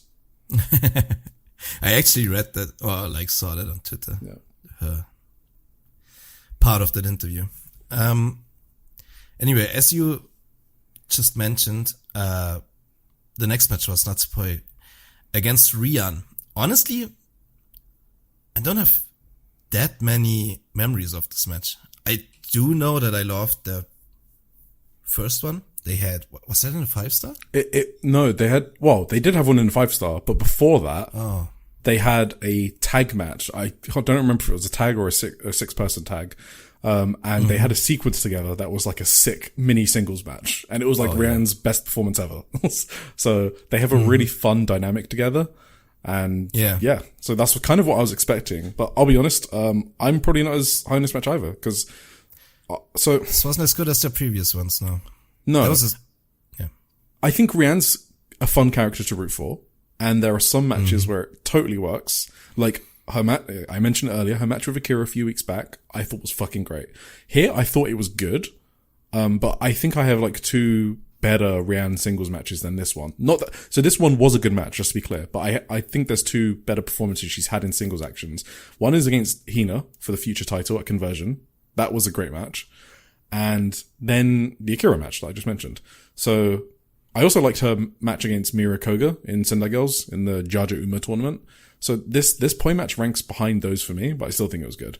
But the problem I have with Rian is the most I've ever loved Rian is when she like shoot DDT'd herself twice in a match. If no one's seen that, it is incredible because she takes a DDT bump, assuming Miyu Amasaki is going to DDT her, and Miyu doesn't go for the DDT, and then it happens again, like 20 seconds later, and I like, you know, when you were saying with Miku Kanai, you liked it more she was getting her ass beat. I like Rian more when she's botching. So now she's actually getting better. She's less interesting to me. Okay. Yeah, makes sense. I do enjoy that both Rian and Sayaka Kurara are bringing the sleeper hold back. Yeah. That's cool. Like maybe that's the most boring move, but they somehow make it interesting. It's also a lot on the people taking on the people taking it. I mean, look at what Konami's doing with that move. You know, she's finishing all her matches with it. Okay, maybe Konami is mainly bringing it back. Yeah, but I mean, it's a cool move. Yeah. It's a good move. Natsupoi destroyed her at one point with a German. Like, yeah, Rian. Yeah. That was a sick German. That's the only note I had from the match. So yeah. Fair. We move on. Or do you have anything on the post-match? No, that's it. There was no post-match. We move on to a tag match between Kikyo Furusawa and Maki Ito. They were defeated by Rana Yagami and Tomoka Inaba of God's Eye. Do you have anything on this one? Well, no, but Kikyo might be a part of the Ito Respect Army. So I think she already is. I think that's pretty much confirmed, right? I mean, yeah, I think it's official now. I mean, she came out wearing a t-shirt with the words Ito Respect Army. So there you go. She was learning a lot of Maki's spots on the fly, I could tell, because she was like looking over at Ito a lot, like on what to do. So, I mean, that was kind of fun aspect of it though. And there was a new finisher for Rana, Yagami. So I love that Rana is still figuring herself out, and I think it's awesome to witness in real time. Do you know what it's called? For the first time. It was almost like a Death Rider, right? I don't know what she calls it, but that was sick. Yeah, it's kind of like a... Well, they do a twist in the air, right? Did she? I don't know what... Yeah, I think it's like a twist. Okay. Fuck, what's the move? Some more like the Andrade thing almost? Yeah. A bit like the Andrade thing. A bit, yeah. It's called the Beatbuster because she's a drummer, so she names her moves after drumming stuff. So yeah, that's cool. Yeah, it looked sick. That was a nice new finisher. So I just wanted to say, I think people like Tomoka and I guess Itsuki Aoki and Rini Yamashita fall into this category as well. I think them working in Stardom is fucking vital, and I think it's one of the reasons I'm more optimistic about Stardom's talent progression than Marigold. I think it's it's an insane thing to isolate yourself from the independent scene when there's so much good talent on the independent scene and you can learn stuff from them. And Rana's run on the indies, I think she did come back better from them. And Tomoka being in these matches, like she hits so hard and she works in such a different way that it's great for the younger wrestlers to wrestle Tomoka. So I was thinking that when like Kikyo was like working with Tomoka in this match. And I love that Stardom kind of recognizes that it's the best place to do talent, like to bring in independent talent and letting their talent do independent shows. Cause it's like all one living, breathing ecosystem, right? Stardom is the biggest organ by far. Yeah. But Stardom needs a blood supply, right? They need like limbs to move and that all creates like one coherent system. Marigold is like the limb that like cut itself off the blood supply, right? It has no feeling. It might need amputation unless it reconnects to the blood supply. And like they should just go back to like the Marvelous rivalry, for example. Like why did that stop? Like why haven't they done Mayumiyo? So I think it's really important to keep in touch with the independent scene, basically. Yeah, for sure. She also did like, she took a DDT from Maki, Tomoka that is. Yeah. She just did a full like headstand on the apron. That was kind of fun. Yeah, awesome. Then in the backstage comments, so Rana will be on the Inaba Sisters produce show, teaming up with Yurika Oka and Koko against Chikaya Nagashima, freelancer Yu Yamagata, and also Mirai. So Wait, on which Rana, show? It's just the JTO produce show. For the Inaba Sisters are producing it. So Rana really wanted to face Mirai, so they're trying to turn it into a singles match, but they're starting off with a 6-person tag. The fact that they're mentioning this in Stardom backstage comments, I think is cool. I wonder if we're closer to Mirai in Stardom. That might be. Like, can you imagine they do a singles match between Rana and Mirai? All-Star Grand Queen them. Bring it. Yeah. So I just wanted to mention that because that was interesting. Yeah, that's great. Up next, we had Maika and Xena defeating Tabata and her tag team partner. I got nothing. The only thing I wrote was... How do you say her name? India Shiux? Oh, I don't know. Do you pronounce the X? Shu. I don't know. Shushu. Let's just move on. India Shushu. Yeah. What did you have on this? I just wrote that Tabata respectfully is a baddie, is all I got on it. Yes, she is. Can't deny. Can't deny that. Right, Maika won with a big Michinoku driver. My main note for this is that I was just glad to see Maika move well and be there at all. After how she looked after the Osaka show, and it looked like she couldn't move her arm at all, the right one. Yeah. I think she had like a mini stinger or whatever, but apparently she was fine after, so that was good. Anyway, after that we had the Neo Genesis. We had an 8-man tag match between Neo Genesis and God's Eye. You all know who's in those groups, so what are your thoughts? Kyoka Kotatsu, I guess. Her kicks are just good now, right? Like we used to say, she was there for like comedic effect, right? Because Asumi still no-sold her though. Yeah, Asumi didn't give a fuck. Which is because Kyoka's kicks actually look good, so you can sell them now, surely. Yeah. She could sell them, she didn't here. Also, Nanami was obviously in the God's Eye. Oh yeah, I guess we didn't mention here, which is something that stood out, obviously. And yeah, I don't really have much on this otherwise. Good to see Nanami in God's Eye. That's cool that they kept that up, that connection. And Miya Masaki pinned Lady Z. She's picking up some wins, huh?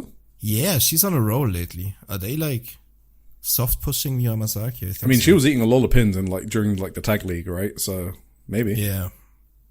Maybe she's getting those back. Who knows? Either way. Oh, did you see the post match? Like Ami Sourei was straddling Mei Sarah and like holding her hands. Okay, you didn't see it. That's fine. It was quite kinky. Okay.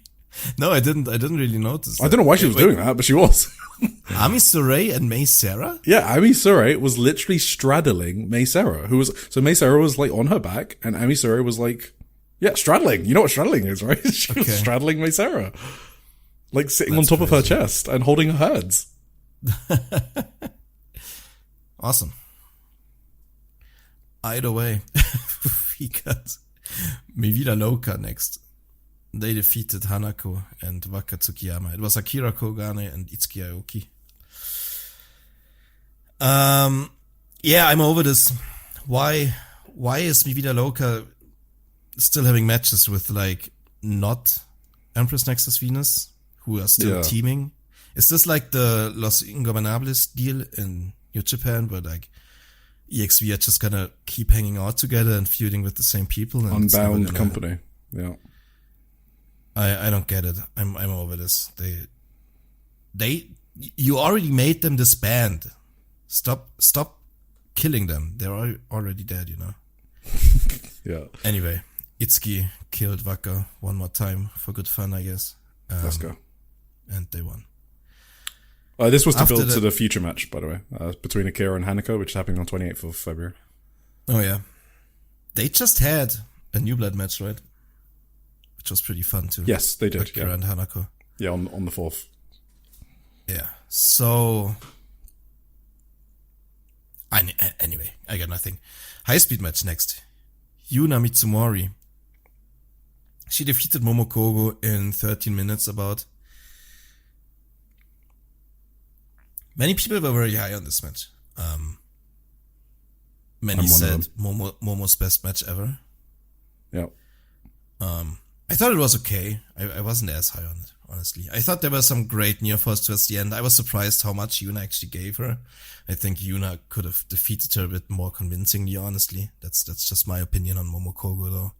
I think Yuna always tries her best to give everyone a great match, though. That's higher on her priority list than to look like a Superman, even though she pins people with a Superman pin, which she also did here.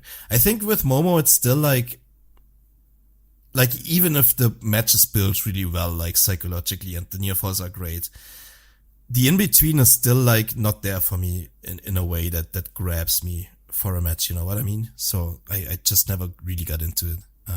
I think there was 0% chance that Momo's gonna win here. And even with some incredible near falls, they never really got me there. So yeah, maybe it was Momo's best performance. I always thought, for some reason, when Momo is wrestling in the US, she somehow has great performances out of nowhere. She like turns into another wrestler once she enters the US border for some reason. So I think maybe actually her best performance I can remember was over there. Maybe for that New Japan show where Willow won the New Japan Strong Belt. I think they had a little mini tournament. And I think Willow faced Momokogo in the first round, and that was actually a really good match, if I remember. I haven't seen that's in my memory the best Momokogo match. And she also had like a TNA match once, weirdly enough. She went over there with Julia once and had like a match with Diona Perazzo and another person from TNA. And she kind of ruled in that match too. She was like outshining the TNA wrestlers so hard. It was funny. Like, it's so silly, the contrast when you see it, like where Momokogo is in the pecking order for Stardom, but then she wrestles some TNA women and she's just like fucking blowing them out of the water. It's so funny.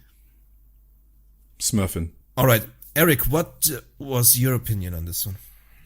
I haven't seen those matches you mentioned, so by default, this was the best Momo match that I've ever seen. That doesn't mean it was like insane. Like, I still think it, like, you know, it's like a 3.25, 3.5 maybe star match, but it was really good. I mean, I enjoyed it. I thought it was going to be way worse than it was, especially after the first few opening minutes. I kind of started off hating the match. Same. I thought it was going to be a disaster, but then it got really good towards the end. That being said, I will still take a 70-year Meisara title run over this, to be honest. I don't think it's been a good hit rate for Yuna Mizumori so far compared to Meisara, but I mean, I guess that was kind of inevitable. It's fucking Meisara, right? But no, there were some really cool moves in here, like the super cool Super Frankensteiner from Momokogo.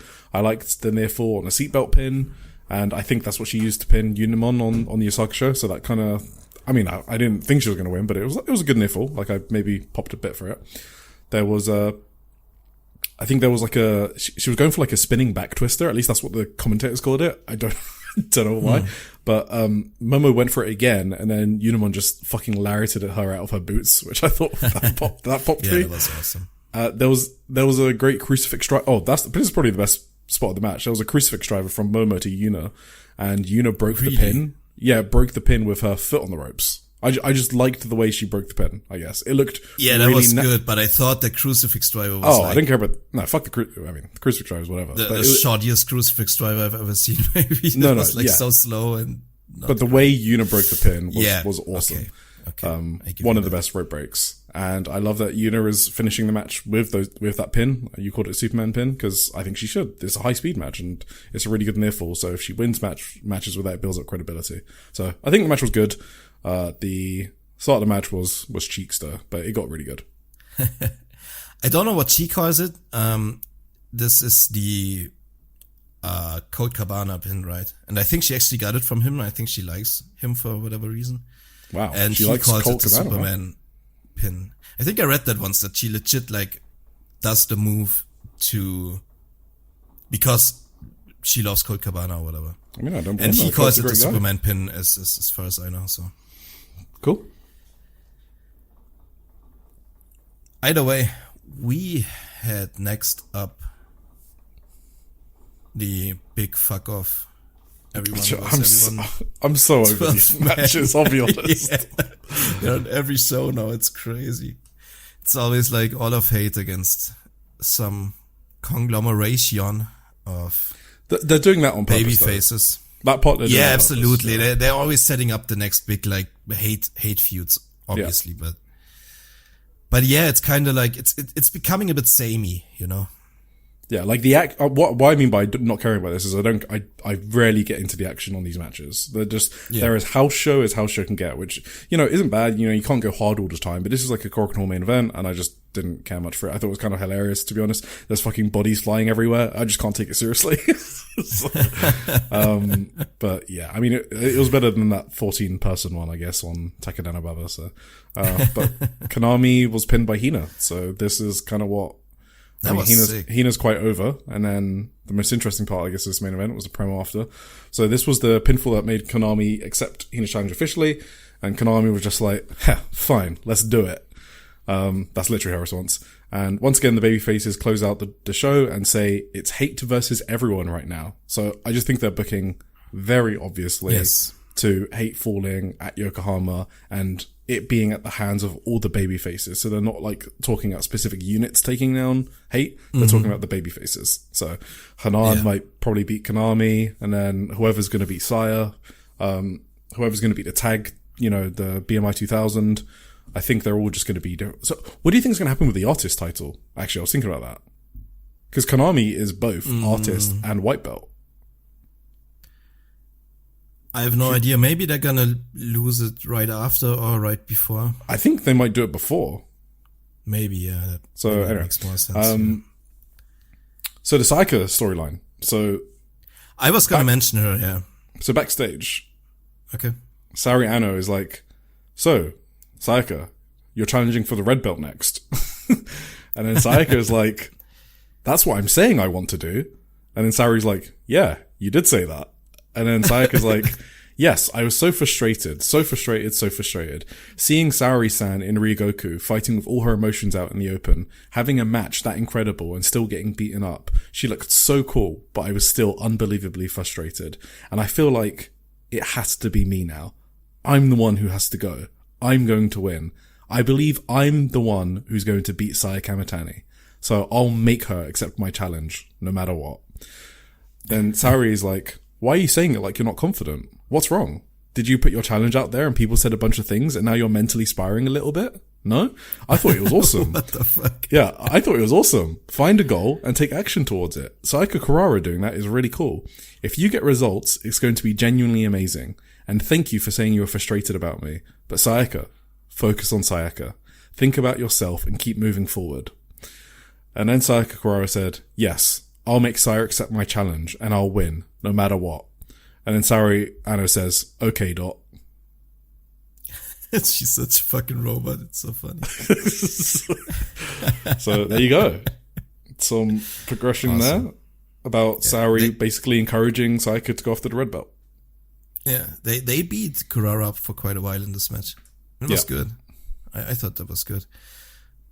Because, Kurara's selling is always good. I got two more points about the match. At some point, Shuri and Saori teamed up. They were actually teaming, in sync with each other, which I thought that's, what a sick idea. Shuri and Saori, tag team? Hello? Oh, yeah. That was fucking sick. And also Hina.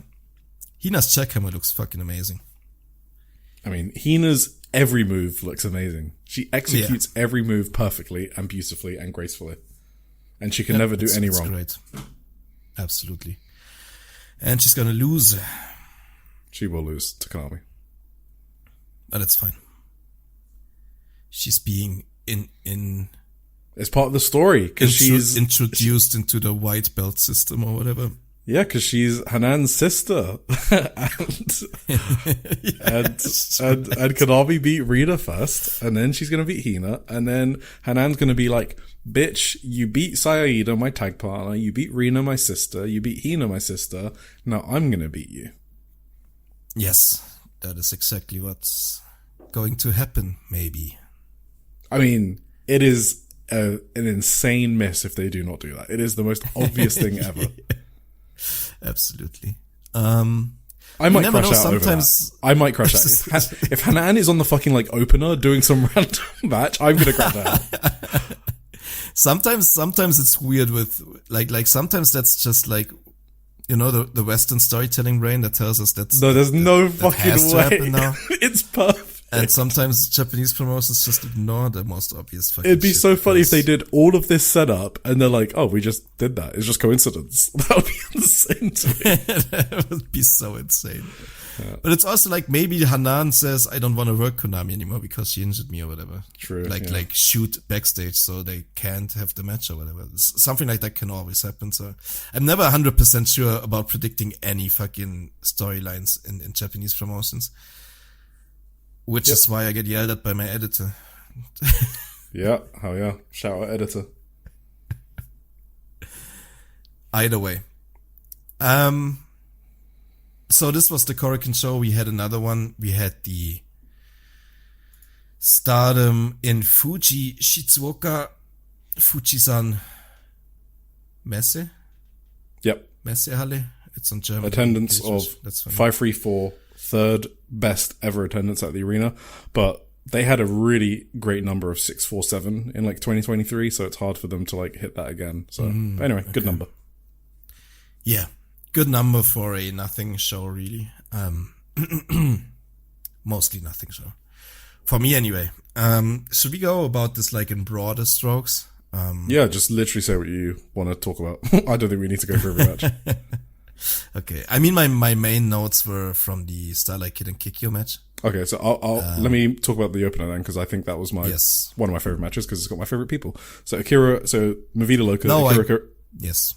What? Oh, okay. I was just saying my main notes were on the Starlight Kid match. I do also have something on the opener. That's true. Okay. Akira Kurigane, Itsuki Oki, and Rini Yamashita against Natsupoi, Saori Ano, and Sayaka Kurara. This was super fun to me.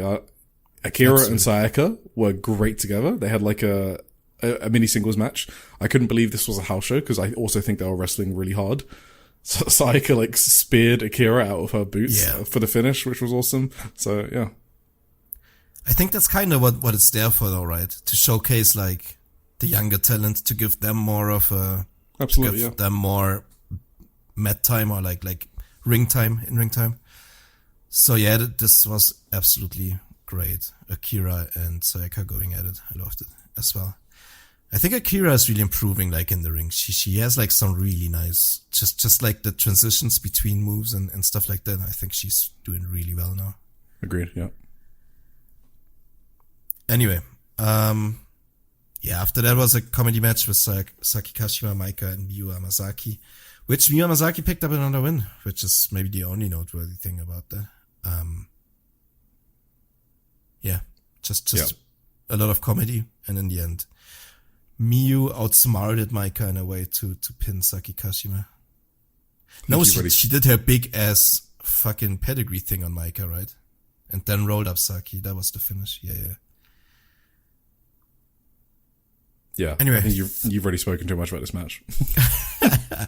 The next one was like the Luchadoras and Husky, against more Cosmic Angels, Ane and Cosmic Angels. Always good to see Ane, but really nothing about this match. This finisher though, the one I think India did on Ane, that looks it would destroy like your pelvis or like lower back. That looked rough to take. Yeah. Yeah. I got nothing on this. I got no thoughts. Neo Genesis defeated Maki Ito and Rian. What do you have on this one? Yeah, so I kind of got spoiled on this one. So before people laugh, you can get spoiled for house shows. Okay, so because I went in to this match thinking it was going to be better than it was. I had fun. It was cool. But I didn't come away thinking that Maki and Rian did awesome.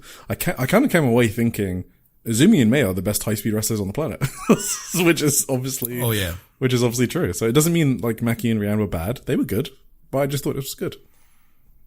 Yeah, I think a lot of people were hyped for like Maki and like for like Rian joining the Maki Respect Army or whatever. Because she would fit there. I think it would be a good landing spot for her after Empress Nexus Venus, you know. I don't know where the fuck Rian's going. I don't know. She doesn't feel like she can fit into any unit, to be honest. Have a go with Maki, why not? Maki with Kikyo and Rian. I mean, maybe, but I kind of thought Rian didn't even fit into the EXV. I just don't know where she fits, to be honest. No, I don't know either. Yeah. Just throw her in stars, and then I can just ignore that. I was gonna say, just give it to stars. Whatever. Yeah. Anyway, yeah. Hanako, Waka Tsukiyama and Xena defeated stars. Hanan Momokogo and Yuria Hime.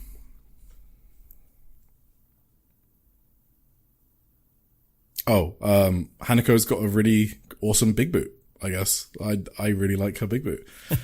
One of the best in the scene, maybe Echika Miyabi, but it's close. So there was this really funny spot that Yuria did. I don't know if you noticed. Okay. Yuria was in the corner, okay? And she was who was it against? Hanako, right. She was like, okay, I'm gonna run at Hanako, and then Hanako's gonna big boot me, okay? So she starts running towards Hanako, and then she realizes that she actually wants to use the ropes first. So she turns around mid-sprint and goes back to bounce off the ropes and then gets big booted. I don't know why she just... I saw that, yeah. I had to watch it back. I was like, why did she change direction mid-sprint? So, this was hilarious, and this is exactly what I want to see from Yuria and Rian, okay? Don't do high-speed stuff. I just want you guys to DDT yourselves, run screaming and change directions. That's the shit I want to see. I almost lost my shit on Waka Tsukiyama in this match. This was when I was still like in pretty bad condition, and my head was just exploding of like the most disgusting headache. And Waka did her fucking spot forever, and she was yelling in this like super high pitch as she always does, like her ass spot, you know what I mean? Yeah. And I was just I was about to give up on everything. I was pissed off for the rest of that match, so. Fair enough. I actually took a break after this. I took like half an hour break from the show after this match. Yeah. I also did some newsletter work in that time, but still I just had to fucking just have silence around me for quite a while. Anyway, after this we had, I was surprised. I thought that this should have been the main event. This was Kikyo Furusawa's hometown. And she had a singles match against Starlight Kid, and I thought it was really, really good. I thought this rocked. It was obviously a double leg selling match, which always rock when Starlight Kid is in them, because Kikyo Furusawa obviously is slowly becoming the master of the ankle lock, which is great because she's doing really well at transitioning into ankle locks and doing all that fun stuff. So So both were attacking each other's legs, but I thought like Kikyo's selling in this match was extraordinary. She did so well at like selling her leg the entire match. Like she crumbled a bunch of times. Like it looked so authentic in a way. Maybe this is the kind of sell that like is perfect for a pro wrestler, but is almost a bit too over the top for like you never see that in like MMA or whatever. Someone crumpling like that, but like for a pro wrestling match, it's like just the selling you want from it, I guess. I love something like this. I thought this was Kikyo's best performance, and it's not even close to me. And the reason for that was her selling. To be honest, yes, that's what made this match for me. Yep, agree. Did we mention it was Kikyo's hometown? I think we did, right? I did, yeah. Okay, yeah. Before this. Yeah, did you know that even Diana is bringing in Kikyo for the Hamamatsu show in Shizuoka? Yeah, that's cool. Yeah. I guess she's becoming she's becoming popular. They're really trying to make her in Shizuoka, yeah. Yeah. Obviously this was her hometown, but I thought the crowd was really behind her too. Like it was good to see. They were there for her. They were loud Kikyo chants to start the match. Yes. There were a lot of Kikyo calls like during the initial mat grappling. During the end too, in the finishing stretch, they were there was a lot of Kikyo Gambare calls. Going hard for Kikyo, yeah. Yeah, no, there was a lot of chance for her. Yeah, that was awesome. Yeah, great performance by her. Either way, after that we had the random fuck off everyone against everyone match. This match is a fucking blur. Like it's crazy. I watched it the first time. I was doing some work and then it finished and I was like, wait, what? And then I watched it again and it finished. And I was like, wait, what? It was like, I don't know. Yeah, the main event. This one actually stuck out a bit more. Well, only Konami and Hina. One. That was the only thing I remember. Yeah, because the Konami Hina part was amazing. Yeah, that's the only thing I remember. Other than that, I don't remember anything. No, okay. But Konami Hina was great. Like, their match is gonna go so fucking hard. Like, just these previews was so great between them. And I think, yeah, that's gonna be a banger for sure. Like, this finishing stretch here between Hina and Konami was pretty amazing. Like, I didn't care for anything else in this match, but that's worth watching maybe. I don't know. And then a surprising finish, to me at least, with Konami just straight up. Oh, that's not surprising to me. I feel like this is how Okada works. Like he kind of trades pins between the champion and challenger on house stalls. I guess Hina just pinned her on the Korakuen, right? Yeah, they just trade pins a lot on tours. I didn't even have that on my mind when I saw this finish that Hina just won the previous day. Yeah, no, that makes sense actually. Yeah. So yeah, maybe it does. Yeah, that's okay. All right, should we? Oh, by the way, I guess just some other. I feel like I didn't talk enough about the kick because it was my favorite match of the show. Go for it. Yeah, I think Starlight Kid also had some pretty sick selling, to be honest. Like she was selling Kikyo's ankle lock, and it was like the crowd believed for a second that Kikyo could tap out Starlight Kid, which is crazy because they started chanting for Kikyo while she had the ankle lock on Starlight Kid, which was kind of crazy to me. And Kikyo kind of reminds me a bit of Rhea Seto, like in the way that she targeted Starlight Kid's leg in almost the exact same way.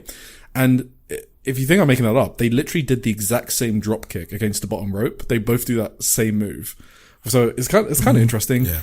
Kikyo's submission transitions are really cool. I know she had that like day one, but they're getting smoother and better.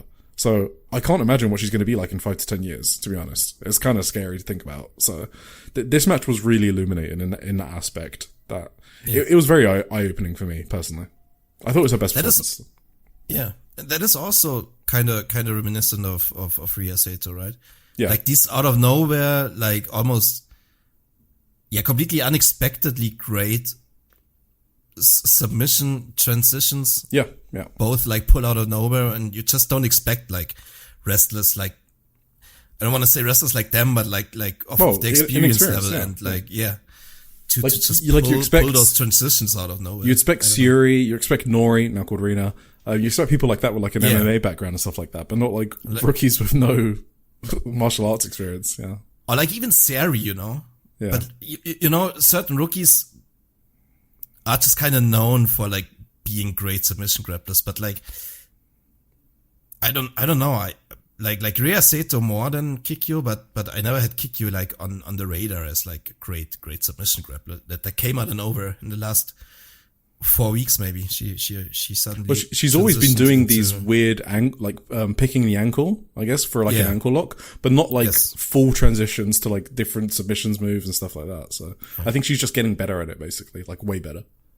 Right. Like her mat grappling at the start, I guess, is like that was good, and I don't think she was doing that before.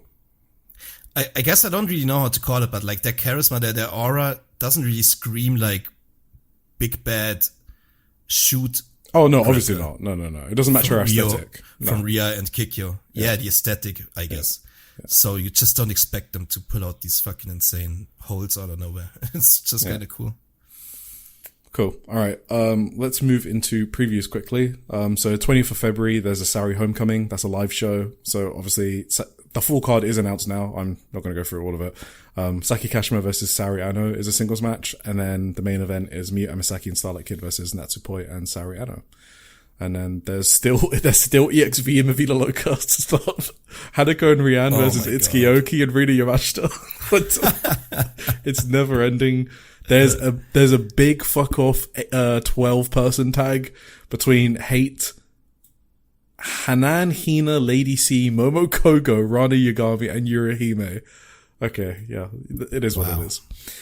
Then they're in Osaka on the 21st, and it's got people like Shin Hirota Hirota. What?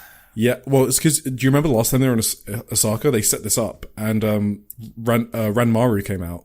I don't know if you remember. Oh. And she did like a promo last time they were here, and this is what it set up. So it's Ai Sakura, Hanako. Oh yeah, on these small shows. Yeah, Miyu Amasaki and Saori Ano versus Hibiscus Miyuki Takase, Ranmaru, and Sakura Hirota. I remember I skipped like half of that show. Yeah, because Miyuki Takase is kind of part of this Hibiscus Me group, so in Osaka. So I think she's from Osaka as well, and they were on her anniversary show, 7th anniversary show. Yeah, I remember that. Yeah, so that's where that is. And then the main event is a 10-person tag with Kikyo Furusawa, Maki Ito, Natsupoi, Saika Kurara, and Yuna Mizumori. So Maki Ito and Kikyo and Cosmic Angels against Hate.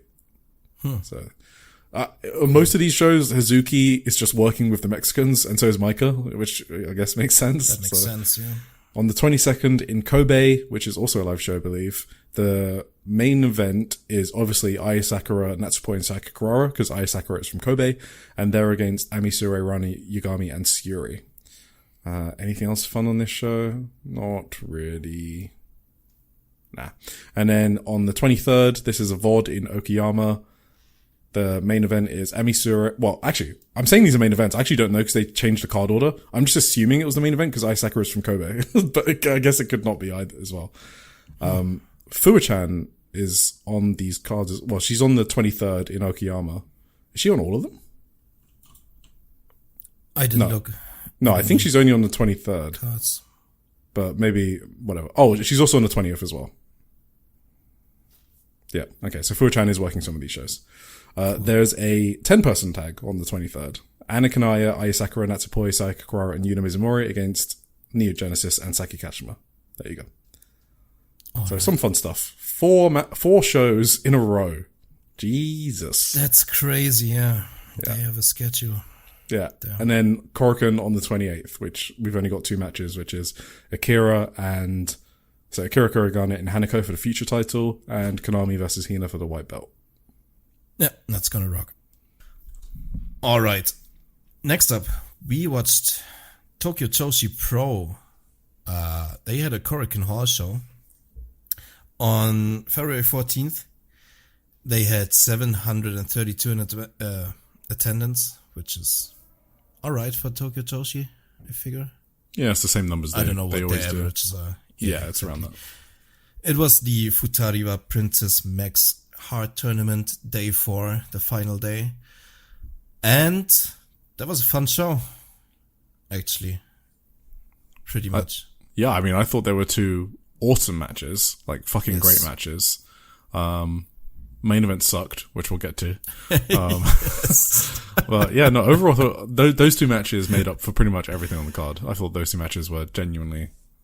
Yeah, it's just astounding their ability to like pull me in with certain stuff, and then they do something that just fucking shatters all my enthusiasm. Yeah, we can talk about the main event when we get there. I've got stuff to say about Brutes. But we start with the opener. It was the rookie, Shion Kansaki. Unfortunately, she was defeated by Ren Konatsu. I thought that was pretty good. The springboard dropkick thing Ren Konatsu does looks cool. Yeah, new finisher from Ren. That was new, right? I wasn't wrong. Yeah, okay, it was a new finisher, springboard dropkick, and she hit it perfectly. So I wonder how relieved she was that she didn't watch that. This was a good rookie match. So yeah. Sometimes when I see stuff like that, I'm never quite sure if is this a new move? Fuck. Yeah. I don't know. It's just. No, but both of these are good rookies for sure. And yeah, absolutely. After this, we had a 8-man tag team match, which was the Bumping Gritters, Himawari and Shino Suzuki. They teamed with Kiss, Kick, Slash, Kaya Toribami, and Miyu Yamashita. Together, they defeated Chika Nanase, Hyper Misao, and Kakeru Sekiguchi. Wait. And Kira-sama. And Kira-sama. Yeah, someone messed up in the cage match here. They listed Hyper Misao twice. I've never seen that before. Should have read my own notes instead, which are correct. This was very funny, actually. You know what happened to me in this match? Out of body experience? No. I wrote down like very confidently Hyper Misao, Chika Nanase, Mahiro Kiryu, and Kira Summers. And then my first note was, damn, it's so crazy how much Mahiro Kiryu looks like Kakeru. After 5 minutes, I fucking realized it's that's Kakeru. Kakeru Sekiguchi. What the hell? That's funny. Because then I went to the card and saw like Mahiro Kiryu has a match. Wait, she's doing double? She's a fucking workhorse. I'm seeing double for Mahiro Kiryu's. Yeah. No, it was actually Kakeru in Tokyo Joshi Pro. That was like the main funny thing about this match. Himawari is cool. She did like, what did she do? That was like a deadlift vertical suplex thing. I'm pretty sure she always do that. The Sunflower Tempest, I think, is that finish. I think it's like I think it's a jackhammer, right? I mean, it looks like a. It looked so sick. Well, it looked like she straight up deadlifted her, like. Yeah, it's like a brainbuster jackhammer, I guess is the only way to describe it. It's, yeah. Did you see Hyper Misao fighting Spirit out of Yamashita's high kick? I kind of burst out laughing at that. That was so ridiculous. Sometimes Hyper Misao is so fucking funny. Oh my god. Yeah. And it was such a sick high kick, like perfect sound to it. And Hyper Misao just fucking no-sells it. It was kind of funny. Yeah, it was cool. In the end, Himawari got the win with that move. Also, Yamashita did some comedy here, which she was like, they were all trying to profess their love for Miyu Yamashita because it was Valentine's Day, and Miyu Yamashita looks so happy, and I don't think I've ever seen her act like that before. So it kind of warmed my heart. And then she kind of went all kawaii, but then she rejected their love, and then they beat her up, and that's how the match started. But it was cute seeing Yamashita act like that. Yeah, for sure. Anyway, after that, we had the dream team of Max the Impaler, Pom Harajuku, and Raku. God damn. With a rare loss against Haru Kazashiro, Ryo Mitsunami, and Yuki Aino. This is like your favorites against your least favorite. Kinda, yeah. That's crazy. I don't have anything against Yuki Aino. I just always have like troubles recognizing. Well, I was talking about Aniki, Ryo Mitsunami. So. Yeah, absolutely. Aniki is. I didn't okay. She did get on my nerves at one point. When she went up against Max the Impaler, right? Obviously, she has to be the one to like overpower Max the Impaler, like the only person alive or whatever who can do that. Whatever. It was kind of fun until she decided she had to spear Max the Impaler into oblivion and be the stronger woman than like the fucking Mad Max freak or whatever. Yep. Yeah, Max. I thought Max was great. Like they did an Alabama slam onto Haru, and that elicited huge Haru chants because it was like a crazy Alabama slam. So yeah, that was sick. And does Max go by they them? I think it's so. they them. Yeah. Yeah, they flattened Hasashiro at one point. Yeah, it was crazy. Yeah. The beginning was funny too. Did Raku eat the pin last time? They wrestled last together? time or this time? Last time, because at the start of the match, Max wanted to get rid of her, right? She maybe I didn't. Yeah, I didn't actually understand that. I just thought Max hates Raku, and I kind of understood that. So I didn't know it was referencing something. I thought it was funny. She just tried to exchange Raku for Yukiya, which would probably be a smart move, honestly. It would, yeah. Raku's pretty useless, yeah. Pom brought Raku back, and Raku was all sad, and then Raku lost the match. Sad. So Max was right the entire time. Damn. To Yuki of all people. Either way. What are your thoughts? What? I kind of spoke about them. I don't have any others. Next up, we had the DDT Iron Man Heavy Metal title match between Aja Kong and Mariho Kiryu, where Aja Kong finally got the win. Now, I think she pinned her a bunch of times already, right? But Mariho Kiryu somehow always wins the title back. Is that how it goes? Yeah. First, I thought they were gonna do a confusion spot with Kakeru, but that never happened. So, anyway, Aja, Mahiro Kiryu actually kicked out of... No, she dodged the spinning fist from Aja Kong. Yeah, she wouldn't kick out of that. But she did that big old side slam throw thing and pinned Kiryu. What did you think? I like the Aja Kong... I mean, I like the Aja Kong TJPW matches. They kind of work for me. I thought it was a good match. Yeah, she's always fun. She's still great. Next up, we had our first good match of the show, maybe. You could say. It was Daisy Monkey, Arisu Endo and Suzume. They defeated Sarah Phoenix and Shoko Nakajima. Yeah, I thought this rocked. Suzume is great. Suzume is always great. But also Sarah Phoenix, I thought, looked great in this match. I didn't have that great of an impression when she had that singles match against Shoko, right? Yeah. But in this one, I thought she did really well. I think this was her best performance in CWPW from what I've seen so far.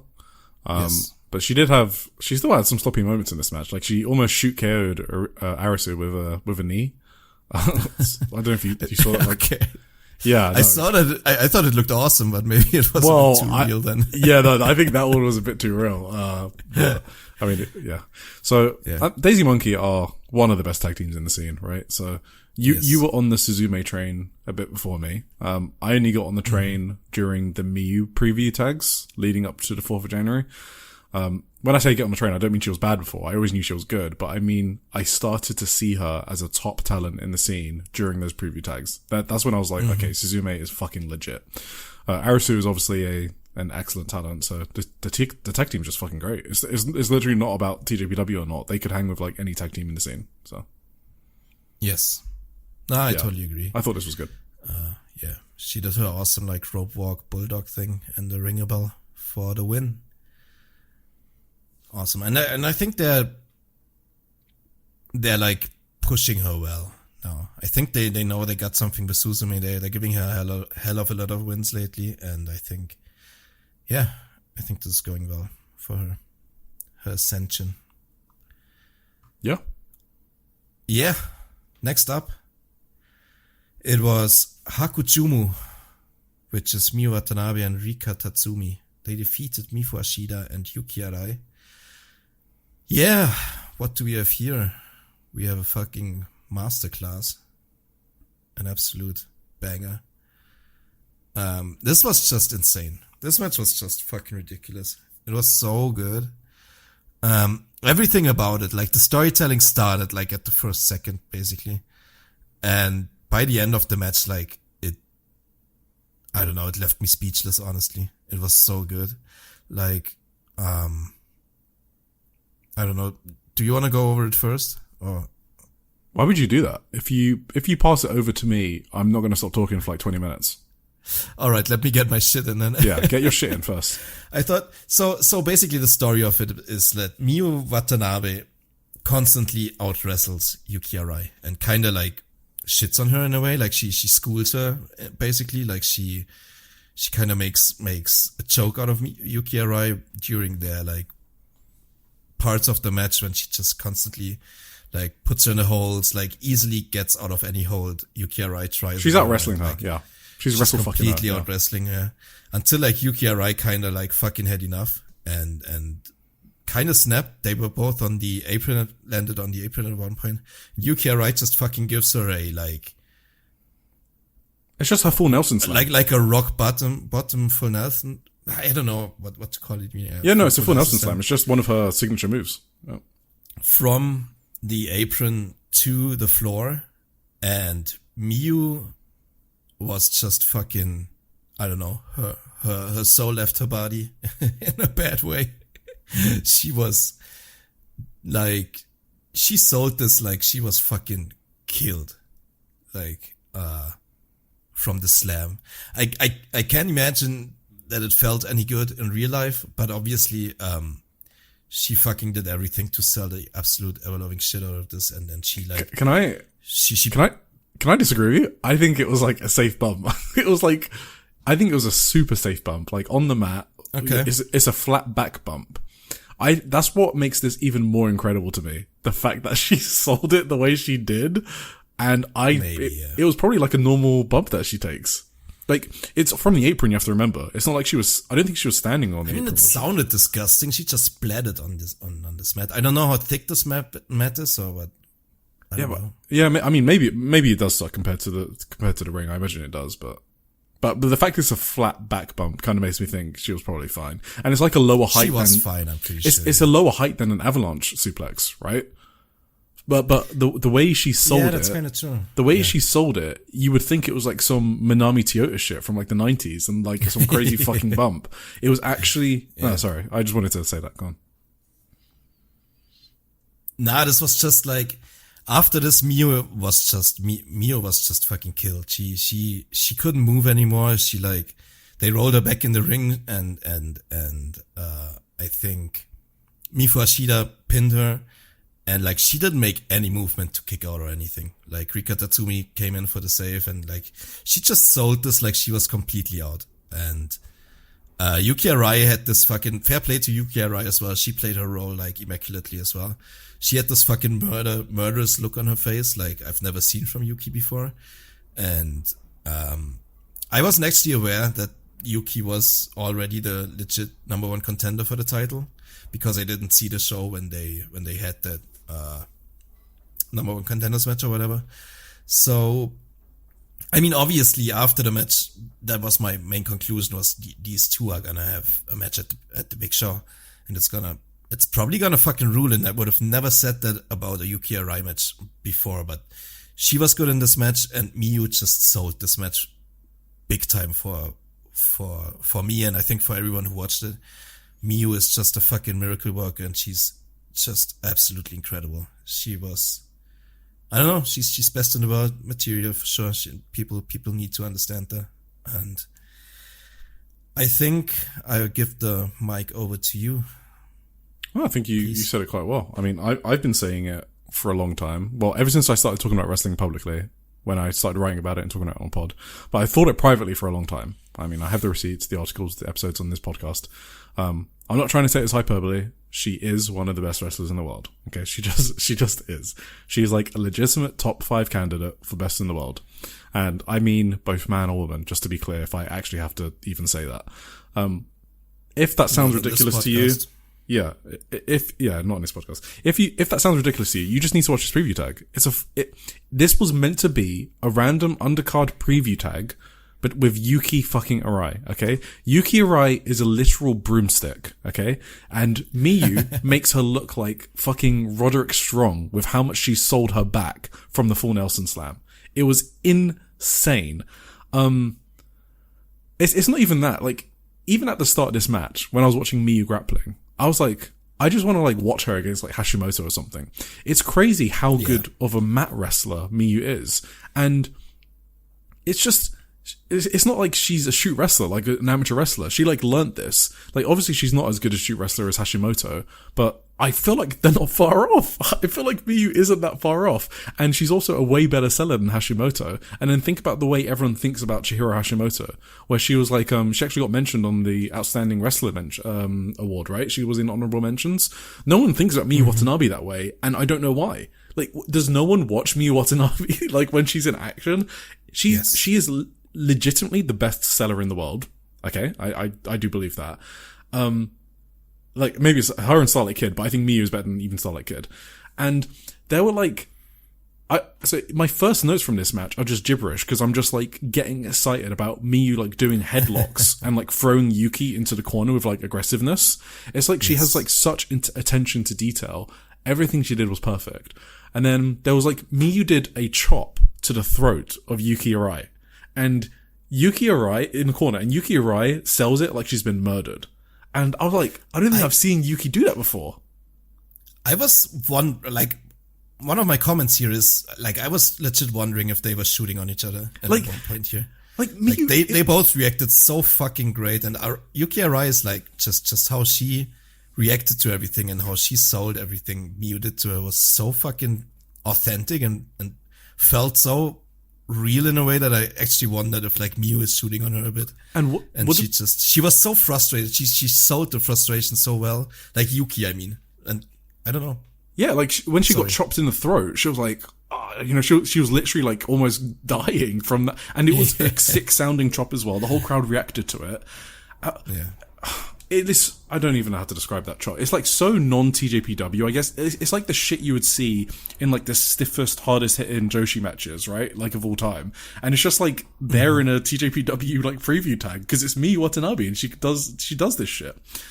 What do we say about Suri when we talk about her best in the world case?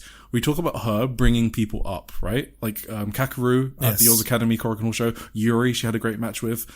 That's what Miyu does on a regular basis, okay? Like, that's why I think she's one of the best in the world. And just to go back to the selling, we spoke about it a bit. This selling was fucking insane to me. It completely immersed myself in the match. The fact you can have me go from not caring about the Miyu and Yuki Arai match to making me want to see it, you've done your job perfectly as a wrestler if you've done that. And she did that purely through her selling and also bringing out some great selling in Yuki Arai as well. Yuki Arai looked like a fucking beast. Yuki Arai, can we just take a step? I don't hate Yuki Arai, but if you call Yuki Arai like an excellent wrestler, I'll say you're full of shit, okay? She's a solid wrestler, but she is not like a top tier main event wrestler in terms of like how good she is in the ring. Well, Miyu made her look like that. Like, it was a random preview and it wasn't meant to be this good, and it was.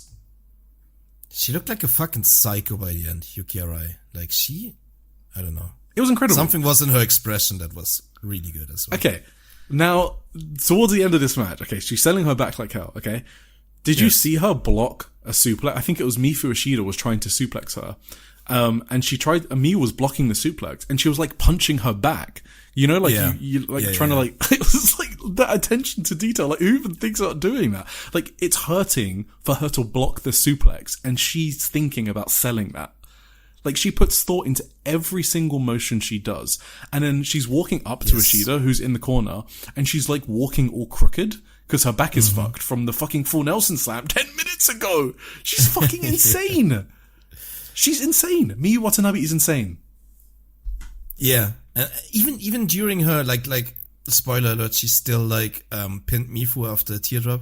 And even, like, that teardrop looked like such a desperation version of it. Like she just had to get it done as quickly as So possible that's what, because yeah, her back couldn't. I mentioned she was walking Sorry. crooked up to Mifu Ishida, and she literally just like, she's like, this fucking, and then she just picks Mifu Ishida and teardrops her immediately, because she wants to get the fuck out of there. So she just ended it so quickly. It was fucking incredible. So awesome. So good. Yeah, I don't even know how to describe that, like the cell job here. It was just... Yeah, just speechless. She just does this regularly. So She's sick. like, she's the best seller in the world, and I don't, like, you guys can mention some other sellers. I will have Miyu Watanabe every single day of the week over them in terms of selling. She's incredible. By selling, I mean, I am fully immersed in every single one of her matches 100%. More than anyone else in the world. Who is ahead of Miyu Watanabe right now for 2026 for most outstanding wrestler of the year? No one.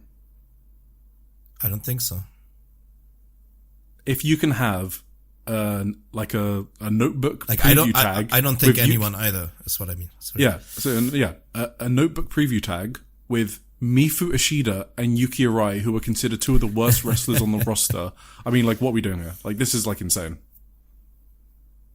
It's crazy. It's so good. Everyone should go out of their way and watch this match. This is like another one of these matches, right?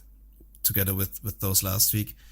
That's just coming out of nowhere and just fucking blew me away. In the moment that I watched it, I was just like so fucking, speechless, blown away from it. It's Yeah, I was so happy when I saw something about Joshi Pro Wrestling is just popping off right now. I don't know. Yeah, when I saw you post about Miyu being the best in the world, I was like, oh, he loved it too. And I was like, we got the same brain. Absolutely. She's incredible. There's just nothing else you can say about it.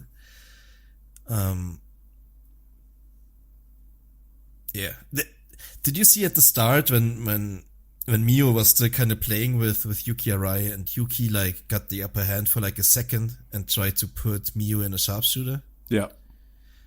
And Miyu just blocked it with like the strength of her legs. Yeah. It looked so fucking funny. Like oh my god, it's so good. Like funny in a laudatory way. It looked like ridiculously, like I've never seen a sharpshooter blocked that way. It was so fucking good. She schooled her the entire match until Yuki Arai lost her shit, and it was so good. It was so good. Yeah. This was insane. Yes. All right. Did you have anything else on this one? I did, but I kind of want to talk about the next one because I'm excited to talk about that one as well. All right. Next up, we had Mirai against Toga.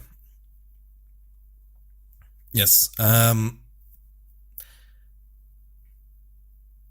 Yeah, do you just want to go through this then? If you're so excited about okay. this? All right. I wasn't as excited as you, I guess. No, So I thought this match was I almost... let you have the floor. I thought it was... The stage.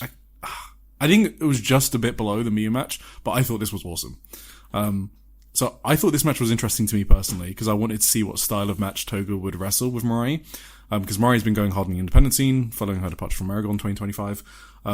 Mirai doesn't compromise the way she wrestles. She doesn't wrestle in a typical TJPW house style.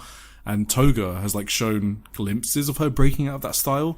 So like at Wrestle Princess 6, when she took on Hiroyu Matsumoto, I thought she delivered memorable hard-hitting elbows. I still remember them to this day. And then she sort of like shied away from that for the next few months, and it hasn't really resurfaced very often. So I was kind of hoping to see what dose of indie Toga would we get in this match. And I loved this match because they made it a story of the match. And I felt like that rewarded me for following Toga's journey since Wrestle Princess 6, where she was wrestling that different style. The fact that they thought about it and turned it into a story beat was perfect for me, and maybe me only. But I thought I was going crazy writing about Toga's elbows and forearms for months after the Matsumoto tag, but it was actually a thing, and they thought about it. That is amazing to me. People can go listen to our review on episode 1, because we did actually talk about that one, and I mentioned the forearms on Matsumoto. So what I found myself doing in this match is focusing on Toga rather than Mirai. And I also love that aspect. Mirai is an outside champion. So the purpose of this match is to elevate Toga. So the fact they chose that story, not only did they choose to tell that story, which is awesome because it was consistent with everything Toga's been doing, but so they could have just done a boring standard defense, but they put thought into what story made the most sense and what would elevate Toga the most. That's perfect pro wrestling to me. So that's a great match. It's a great match when you can do those two things. I actually think it will end up quite high in my TJPW rankings by the end of the year, to be honest, like maybe top 15 or whatever. So not like high, not like Miyu, Suzumi high, but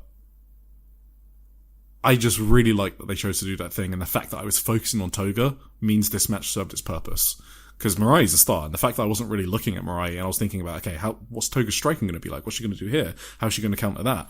And then she did that like run-in forearm, which knocked Mirai down. I was like, fuck yeah. Like I almost jumped out of my seat. Like that was awesome.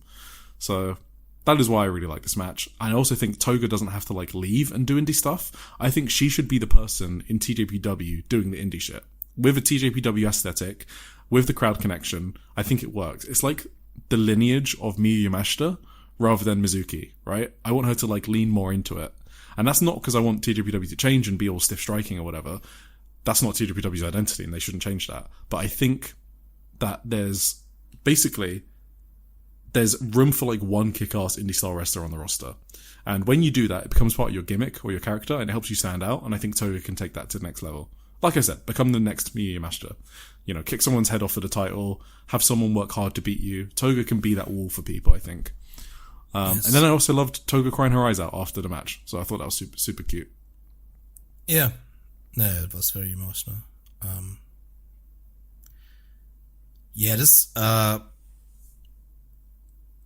guess this explains it. Like, I didn't really like, I wasn't quite, invested in the same story, I guess.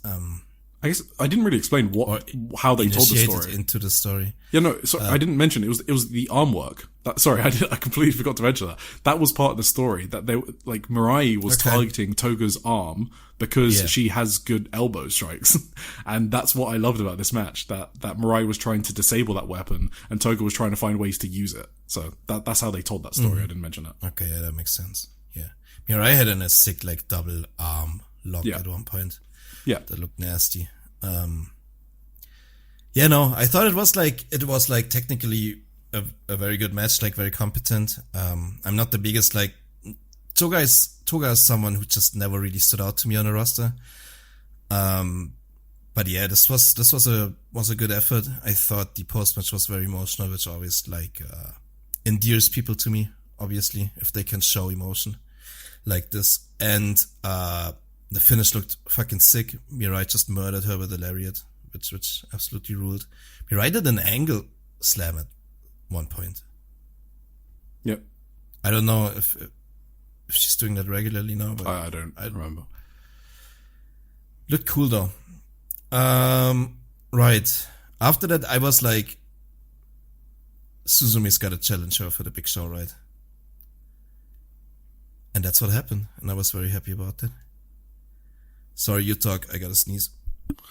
Yeah. So, just one more thing on Toga. Like, her selling was like really good. So, like, the story.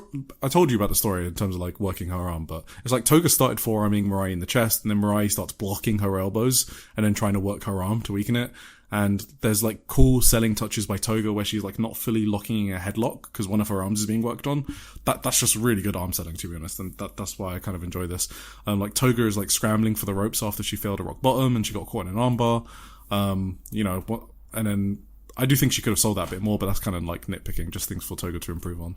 And then like the lariat at the end, and then Suzume came out and I got shoot goosebumps, I guess. So that's gonna be an excellent match. Absolutely, that's gonna rule. All right, can't wait for that one. This show is looking good though. Well, Grand Princess, yeah. Well, does it? I mean, a Yuki Arai match. I'm looking forward to that now, and obviously Suzumi Mirai looks good. I don't know what the rest of the card is really gonna look like, but excited for those two matches for sure. Yeah, and then we had the main event, which was the final of the Max Heart tournament, tag team tournament. And it was Mizuki and Uta Takami versus Opa Eats, Wakana Yuhara, and Yuki Kamifuku, who are the champions. So before we get into it, I just want to say, it is a rite of passage as a Joshi wrestling fan to mistranslate tag team names and tournament names. So I am proud to have received this badge because I have been calling Mizuki and Uta Takami, that I've been calling their team Digimon for the past 2 episodes. Okay. Mizuki and Uta Takami are not called Digimon. Okay. So basically, I was Google translating a match report, and I guess the report was super long. So at some point, Google Translate got lost with the tenses because Daisy Monkey said backstage, yeah, Digimon were kind of strong. And it kind of sounded like they were talking about the other team, but it translated them talking about themselves in third person. And I did not make that connection. So the connection is that the pet name for Daisy Monkey is Digimon. It's translated as Digimon because Japanese doesn't have a Z sound. So Daisy becomes Deji. So Digimon is literally short for Daisymon. And it's a crazy set of circumstances that led me to believe that Mizuki and Uta's name was Digimon. But now, we can call them whatever we want. So what are we calling them? Yeah. I don't know. You haven't called I said Goblin Monsters. Goblin Monsters, I didn't really like that. And that was my first thing. But we can keep it at that. I don't know. All right, I didn't really think about it anymore. I didn't know I was supposed to come up with a new name. That's okay. We'll go Goblin Monsters. What do you think? Yeah, Goblin Monsters. I like that. Okay. All right. Well, it doesn't matter anyway now, right? Back to this match. Fuck Uber Eats. Oh my god. I do not care about them. Oh my god. There were a few botches here, like every Uber Eats match. If you remember, I was hating on them at the start of our podcast, in our early episodes. I was hating on Wakana Yuhara as well. I don't fucking regret it. I feel the same way. I feel vindicated for hating on Wakana. I don't know why they have to kill the vibes of every show. This is their 3rd time main eventing during the tournament, because obviously they're the tag team champions. But every single time they've main evented, there was an excellent match before them on the undercard, and they just take the wind out the sails, so to speak. Yeah. Yeah, it's crazy. I almost like Wakana Uehara now too. Yeah. When I started seeing these botches, I just stopped making notes and I just put nowhere on my second screen, to be honest. How can you fuck up Mizuki's foot stomp? It's like her bread and butter move, like her running foot stomp, right? All you need to do is catch her and then do a back bump. And catch is a strong word because Mizuki's doing most of the work. And somehow Kamifuku completely fucked up the foot stomp. Did you see after, I think, who was it? Was it Mizuki was beating up Wakana, and then Kamiyu comes in and is like, I got this. And my god, I got cringe bumps. I know it was supposed to be some fucking epic moment, but I couldn't take it seriously. Oh my god. Someone said it in one of the Discords that I was in. It reminded me of I Got This Cleaner. It was fucking hilarious. And then there was a double submission spot. God. How do you not milk Uta and Mizuki, who are super baby faces? How do you not milk a spot like double submissions? It was only 5 seconds long. There's no thought going into these spots from Uber Eats. They're just not good wrestlers. I don't know. I have no answers, man. Mizuki and Uta Takami, you need to milk that submission hold for 45 fucking seconds or a minute. Have the crowd going crazy for them. How do you break it up instantly? And then the fucking diving assisted boot. That's fucking mental. You know when Wakana lifts Kamiyu up in the air and then she does a boot? Yes. It takes 500 million seconds. The heat death of the universe could happen before this. Mizuki was waiting for a century just staring at Kamiyu coming on top of her with a boot in slow motion. The move is dumb and it's so bad. I don't fucking care. Yeah, I have the same comments basically. Everything they do just takes too much time to set up. I don't know. And the finish was so fucking deflating and out of nowhere for me, and I don't even know. Was it? I don't even fucking remember what it was. Was it a banana pillar? I don't know if she calls it that. It's like her swinging DDT thing. Oh, the sushi tornado. Okay. Yeah. But I never expected it to be the finish, and when the ref counted to 3, I was so fucking why? They've gone through every team. They won the tournament as champions, and now what are you going to do for Grand Princess? What are you going to do? I shut the show off. Did they give an answer? Did anyone challenge them? They just did a fucking promo, just turned the show off. And that's it. Oh my and god! And the show the day after, they also didn't tease anything. I have no idea. This would have been such a fucking fantastic way to fucking. Oh my god! I can't even think of the words now. Like elevate or Mizuki and to Utsu, elevate, yes, elevate Uta Takami here. Yeah, so Pompela should have fucking just threw it in the shitter, bro. Pompela should have beaten Oberitz in the semi-finals, and then Absolutely. Mizuki and Uta Takami beats Pompela, and then Mizuki and Uta Takami can challenge Oberitz at Grand Princess. I mean, why does Pompela doesn't need to get their win back? I mean, Oberitz don't need to get their win back on Pompela, just because they're going to lose the titles at Grand Princess, so who cares? Yes, this is just a Tokyo Joshi Pro story for me. It's like every time this I think bad. I'm in, they push me back out. I mean, this one's just bad wrestling, to be honest. This is just, I don't even like, fuck the wrestling, fuck how bad it is. I just hate the booking even more. No, the booking is bad. Yeah, no, it's the booking that's, yeah. Like, why do you do that? Why do you have the tag team champions run through the entire tag team tournament and then, like, yeah, I've got no idea who they're facing. I mean, I wonder if it's going to be like, no, I have no idea. I actually don't know. I couldn't even come up with a name of who it's going to be. Like, these are your two world beaters that no one can touch. Yuki Kamifuku and Wakami. If this was like, I don't know, whatever fucking dream team, I don't know if this was like Team 200 KG or whatever. Yeah, or if it's like me, Watanabe, and Shoko Nakajima teamed up or something. Yeah, something like that. But like, I don't know. Anyway. Well. So, sour note, but the two matches before it I thought were excellent, and those are definitely worth watching. So, and they made Uta Takami cry. That's yes, and Uta Takami is one of the, she's going to be an amazing underdog baby. She already is. She's going to be even more amazing as she gets better and better. Damn. I think Mizuki was crying too when Uta was crying. Yeah. This entire thing just made me sad.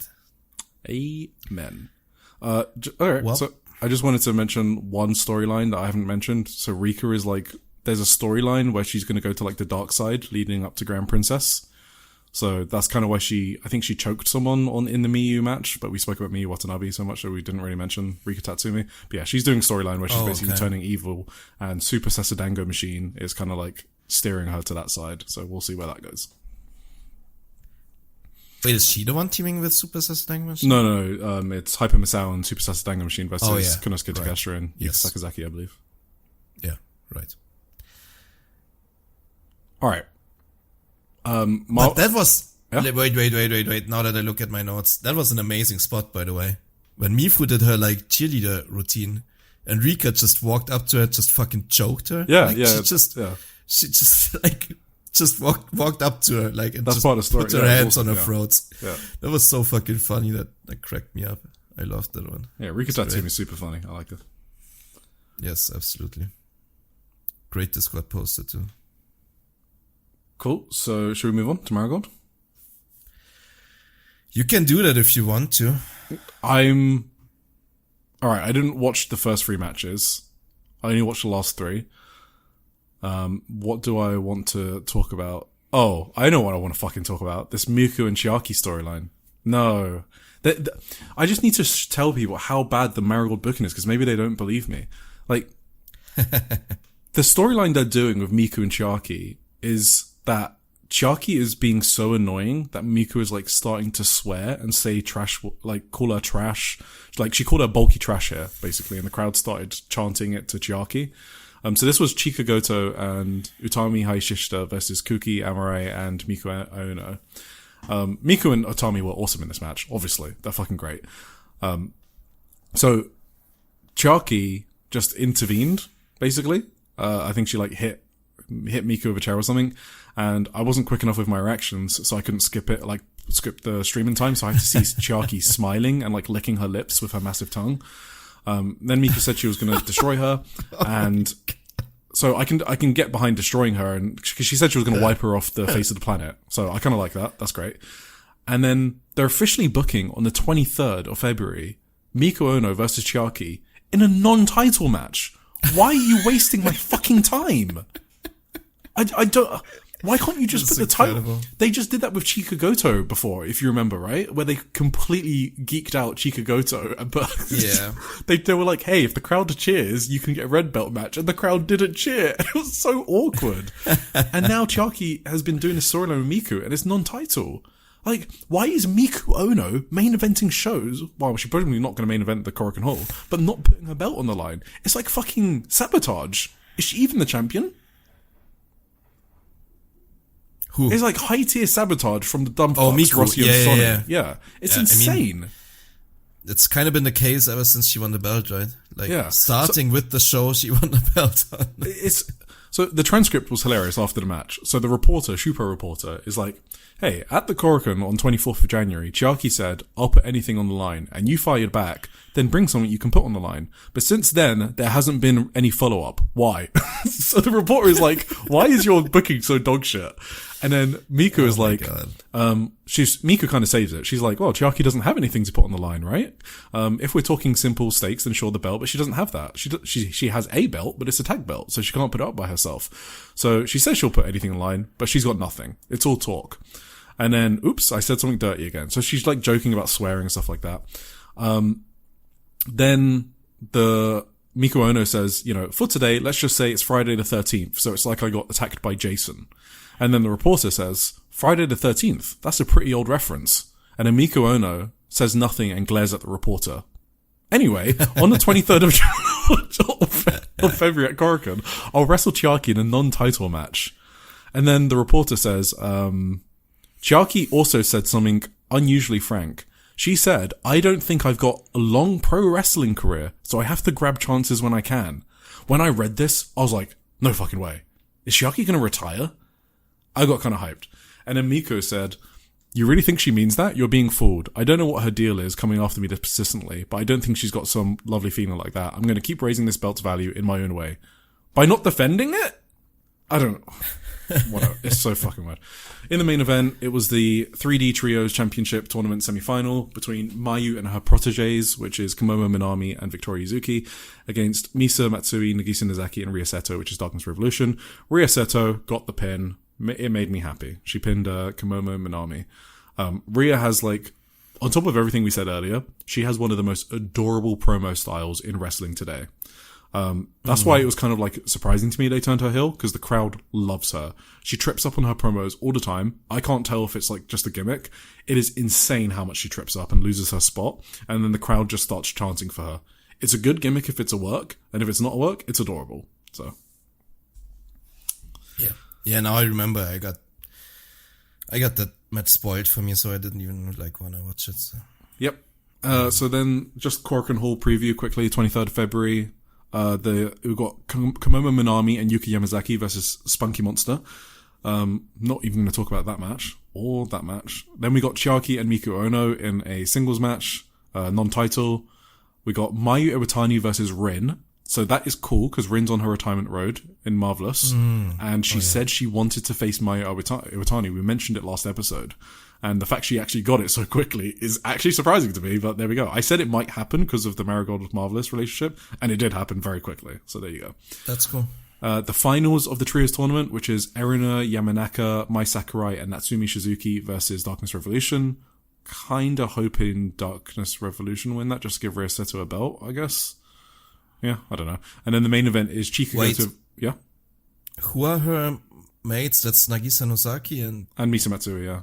It would also make Misa a double champ, which I kind of like. Yeah, but doesn't that kind of lower the chances? I don't know. Yeah, maybe. Do they like Misa a lot? I don't know. Yeah, Misa's awesome. She's awesome. I do like Misa a lot. I mean, do the bookers like her that much that they make her a double champion? I think she's okay. I mean, she's not booked like the strongest, but she's like, she had a white belt challenge, right? Against Yuzuki. So, yeah. I mean, it was in fucking Sapporo, but I mean, at least she got it. She's a current champion now, so I mean, she's booked okay. I think she's booked okay. We'll see. Maybe I'm gonna watch that one. Yeah, and then the main event is Chika Goto versus Victoria Yuzuki for the white belt for United National Title. Cool. Yeah. So Chika Goto is main eventing just a throwaway defense. A second Korakuen Hall. Okay, so the best match on the show is Mayu Iwatani versus Ren by far. And then maybe the trios match. I've said this before. Yeah. They don't give a fuck about Korakuen Hall. It's so weird to me. Like, do you think you're New Japan or Stardom? Like, what's going on here? Chika Goto and Yuzuki. And they built it on the last show. It came out today on VOD.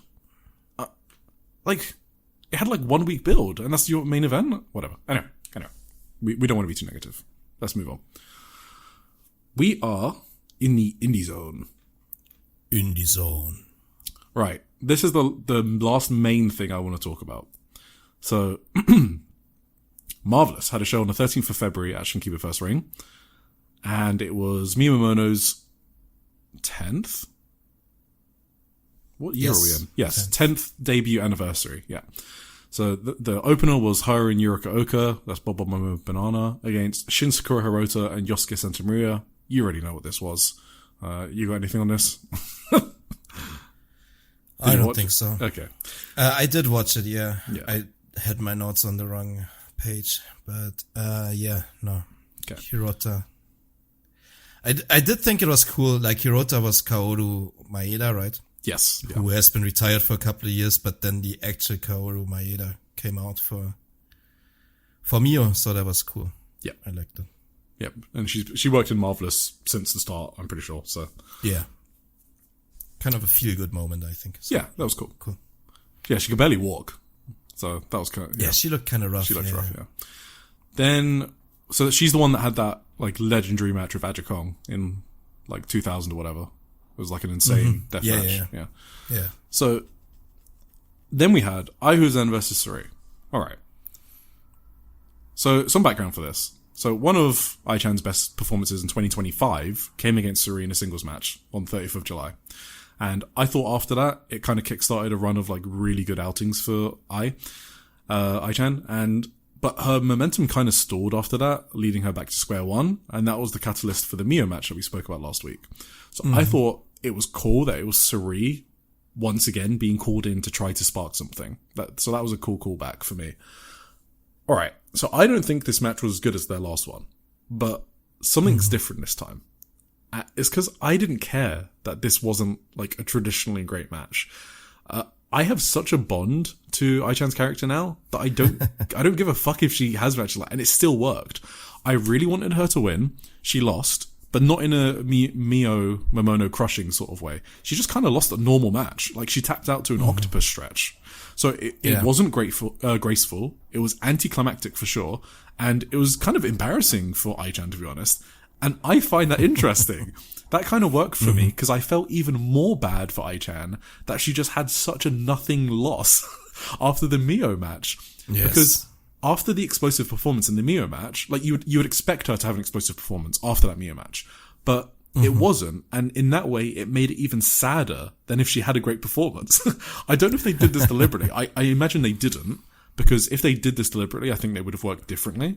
Like, Suri would have gone way harder, and I think Ai-chan's backstage comments would have been different. So it feels like an accident, but it made me like the match a lot. Do you have any thoughts before I go into more detail, or just initial? I mean, my initial general thoughts were pretty similar. Like, I thought it was interesting that they worked this so, like, pedestrian almost. Yeah. Is maybe the word. I do think the Mio match definitely had its effects on my viewing of everything Ai does now, because like I did think I tried really hard in this match. It's not like she didn't, and she had some moments where like when I go all caps on a match, it's usually like did really pull me in. Yeah. And when I almost pinned Suri at one point with a roll up, I did get very hyped in my notes at least, and same as you. I thought it was interesting how kind of unremarkable this match was played in contrast to what happened the week before. So yeah, but I don't think that in itself is a story. But yeah, it is a story, but I don't think it was intentional. Because I think if that was the story, I think Suri would have gone harder. No, like I think if okay, so let me go through it because I think it's important. So yes. If you have no connection to Ai-chan, by the way, this match was a total nothing burger and you wouldn't think any of it. But, you know, if like me and Tim, you love the story they told in the Mio match, then you could make a lot of sense out of this match, including the backstage comments. So, first of all, like, this match gave you no hope that Ai-chan could live up to her potential. So rather than being like, okay, you get your big moment after the Mia match, here you go. No, instead they did, did you think it would be that easy? Sit back down, idiot, right? That's kind of what they did here. Like, Ai-chan was kind of lying on the mat afterwards and tearing up, and that made me sad. That was upsetting to me now. Absolutely, yeah. So this match was like a reminder of like reality that Ai-chan is still a fucking loser. Like, just because she had an amazing performance, that was out of kayfabe in the last match. In storyline, she's a loser. She lost to Mio in 5 minutes, right? She's not considered amazing just because she had an amazing performance against Mio. And I think this match with Sarik continued that trend. Like, this is a long journey and you kind of have to buckle up and strap that seatbelt in. But I think they could have executed it better. Because if the storyline is Ai-chan still sucks, well, Sarik could have just beaten her up way more. Like, I think it's on Sarik or whoever laid this match out. Because Sarik didn't get out of first gear. I think Sarik could have gone way harder, and that would have made that story beat a lot clearer, that Ai-chan still sucks.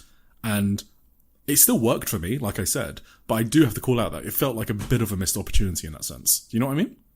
I do agree on that. Yeah, for sure. Okay, cool. And then the second thing is the backstage comments. So Ai-chan said that she had been dreaming about what Mia has said to her, but it's still all pitch black and she can't find an answer.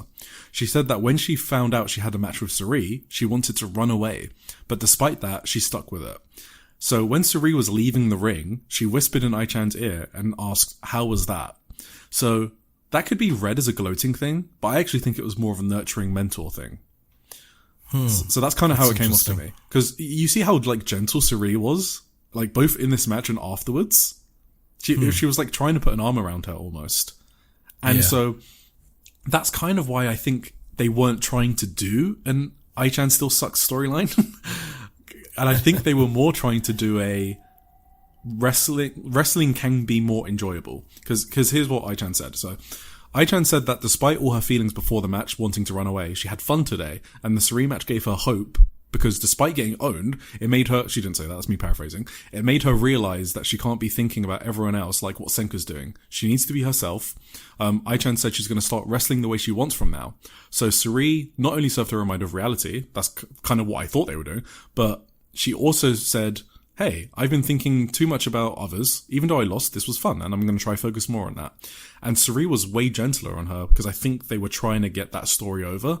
That's why I think they missed on the execution. Because they're like in between, Ai-chan still sucks, or Sarik is going to make Ai-chan realize that wrestling can be fun and get her to change her wrestling style. Both are good storylines, and I felt like they landed in the middle. And I don't think that was intentional. Does that make sense? Yeah, I get it. Yeah. So if they wanted to do the storyline that Ai-chan is having more fun, then I think Ai-chan should have got even more offense in, or like put out some new moves or something. You know what I mean? Just to get that across a bit more. But I mean, this still worked super well for me because I felt so sorry of how anticlimactic this match was. But yeah, both stories could have been done better. Ai-chan is still a scrub. Then Sarik should have beat her up more. Ai-chan is still finding herself. Then I think she should have gotten a bit more offense in. But they did have some really cool near falls. Yeah, that's my thoughts on it. Yeah. Awesome. That kind of, yeah. No, I totally agree. Cool. That makes sense. All right. Yeah. Cool. No, I don't have any more thoughts on this. Yeah. That's cool. I'm glad we agree. And then the next match was Echika Miyavi versus Rico versus Senka Akatsuki.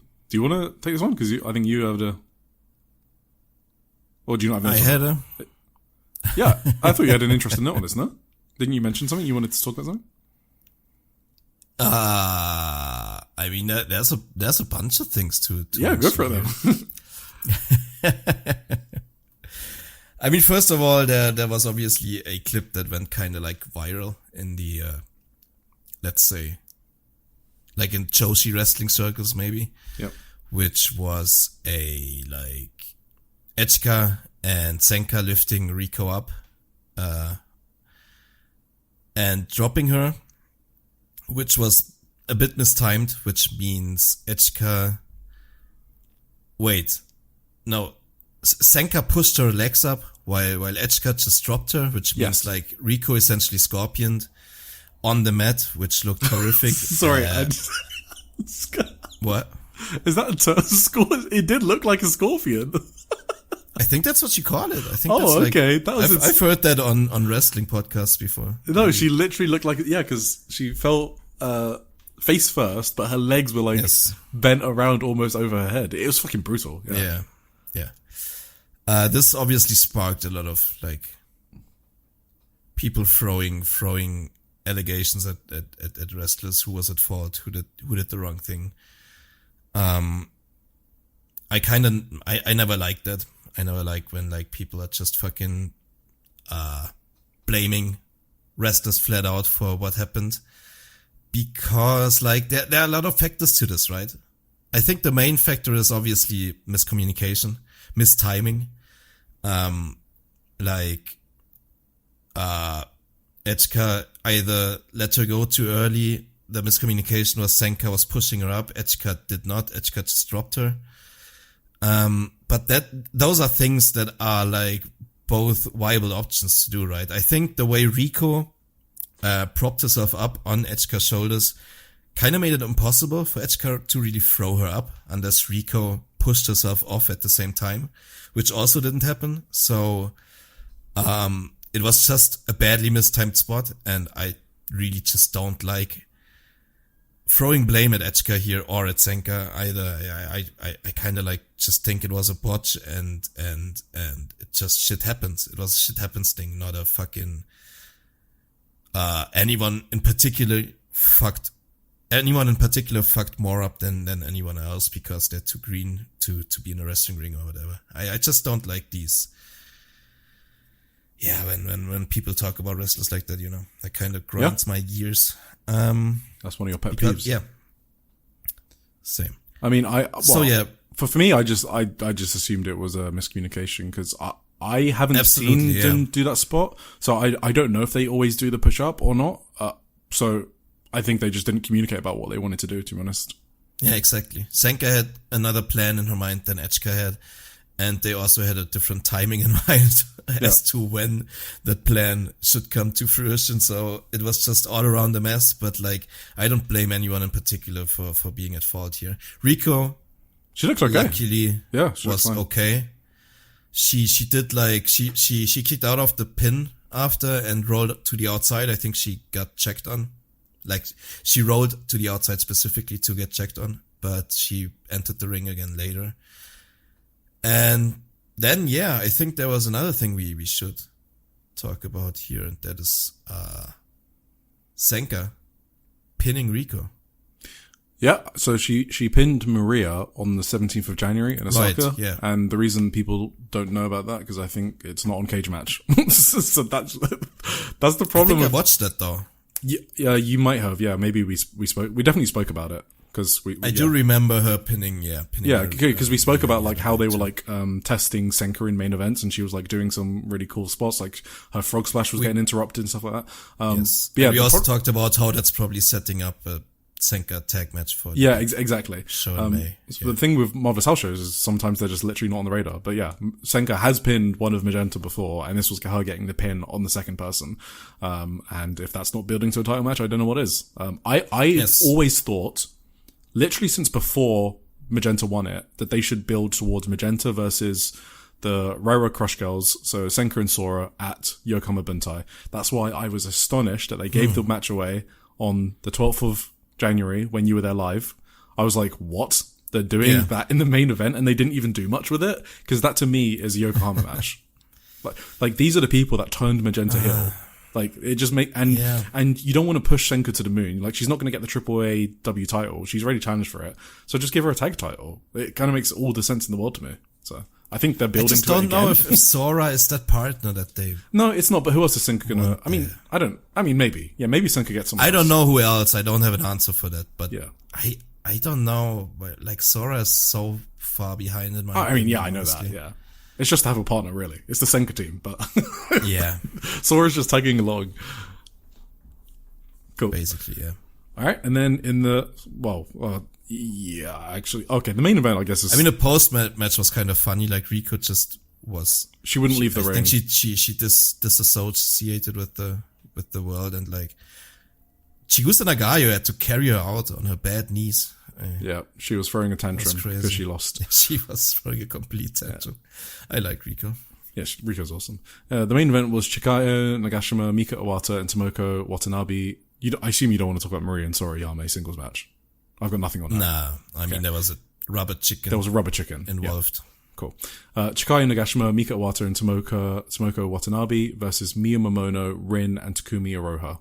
So this was basically Miyo and friends against people Miyo admires. So Tomoko Watanabe is a former Marvelous senior and who was once Miyo's attendant. And then Mika Iwata traded their first ever wins with each other, Mika Iwata and Miyo Momono.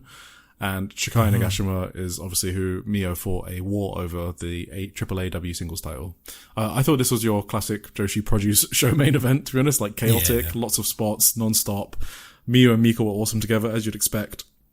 Yes. And then Mika got the win on Miyo with the Ryon, and I think that plays into the Red Energy title challenge. So, in Sendai Girls. Yeah, that makes sense. Yeah.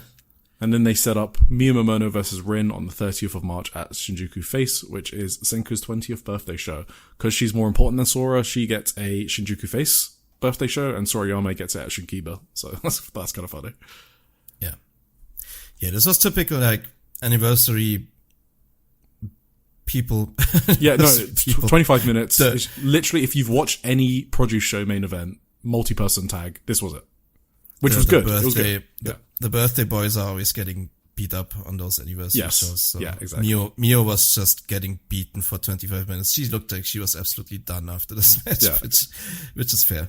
I did think the finishing stretch was really awesome. It was really good. And Mika Iwata, so. Yeah, obviously, it's Miyo and Mika Iwata, but what the fuck do you expect? Then on the 11th of February, we had Diana, Future Sight 43. So this is the series that focuses on the younger people. So that's why it was funny that in the opener, it was Ayako Sato, who's 40 and holds the WWD Elizabeth belt, against Mizuki Kato. And there is a story for that. So Sato hasn't been on a Future Sight show for over a year, but Haruka Umasaki requested it because it's her birthday. So, so it was a fun match. And did you watch any match on the show? Yeah, you did. You watched because you mentioned Shanshan. Most of the matches, I think. All right, so quickly, the second match was Chiho Urahoho and Debbie Keitel versus Himiko and Makoto. So Chiho is from Hokuto Pro Wrestling, which is based in Hokkaido in the north of Japan, and it's one of the promotions working with Diana. So again, just wanted to reinforce that Diana has a lot of working relationships and they have talent on the show. Third match was Echika Miyavi. I watched everything from this point. Okay, so Echika Miyavi versus Nanami Hatano. So we've spoken about Echika. And as I said before, I think she is the real deal. I think she can work a lot of different styles, and she's athletic. She got a lot of tools.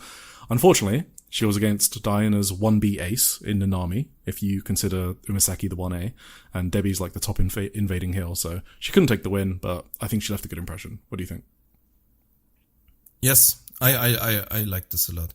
I think Echika does some things that just look really cool. Like, yes. She just looks cool, yeah. She has style in the ring, and she is really solid with like some, I don't know, some moves that look like kind of out there, or she does this leaping sidekick type thing that looks really cool when she runs the ropes. She's super athletic. She does a cool swanton. Yeah, exactly. She's really athletic, and she pulls stuff out of nowhere that's really impressive for her. And I 71 I like matches her every time I see her. Yeah, that's crazy. Yeah. And obviously she fucking throws these huge forearms and chops. At one point she destroyed Nanami. She destroyed Nanami with this huge forearm into a brainbuster, and like Nanami kind of got away with the win, if anything. And exactly. Yeah. I mean, the chops are like Echika's bread and butter. Like they're the best chops in the scene for sure. But in this match it was more the forearms actually. Yes, like, that one forearm she threw was fucking devastating. Yeah, love me some Echika Miyavi. And then we had Anna, who's the super green Diana rookie we speak about. That we're definitely confused how Kyoko Inoue debuted her when she doesn't know how to sell. And Kaho Matsushita, who's the Ice Ribbon champion, against Moran. So this was a 2-on-1 because Shanshan was injured, and it was supposed to be Shanshan. So this was also an annual Umasaki costume match. So they all wore previous sets of Haruka Umasaki's gear. So at first I thought Anna had debuted new gear, but then I was like, that looks like Umasaki's gear. So then I sort of caught on to what was happening. And then I got confused because I thought it was Umasaki that had like substituted in for Shanchan. But then I was like, wait, that's Kaho Matsushita. Kaho looks so much like Umasaki in her gear. I got totally confused for a bit. But yeah, it was a handicap match with Moran by herself. Yeah, I don't know. Do you have anything? I mean, there was this old lady who also had. Was that the ref then? Yeah, I think so. Yeah, I think. Wait. Oh no, that's Matsuzawa-san. So that is Makoto's helper. So Makoto was on this show, and she seconds Makoto everywhere. She's part of storylines in Gokugan Pro, Kaoru Yonyama's promotion. So yeah, she's basically Makoto's second, and she just does random stuff in the indie scene. I first thought she was supposed to be the stand-in for Shanchan, Miran's partner. But then Miran fought the match on her own, basically anyway, so that wasn't the case. Yeah. It was kind of bizarre in that way. Shanchan was out there, like I mentioned earlier when we talked about her in our rookie rankings. She seems to walk just fine and do like minor spots, like the apron spot when someone is in the ropes and you throw the taunts around her. She participated in that, I guess. So that was cool to see that she's like in good spirits and healthy enough to just like basically be out there already to second. They said right away that she was gonna do like office work and seconding. Well, because presumably she just doesn't need to go back to Taiwan yet for university, so she's just gonna chill in Japan and help out.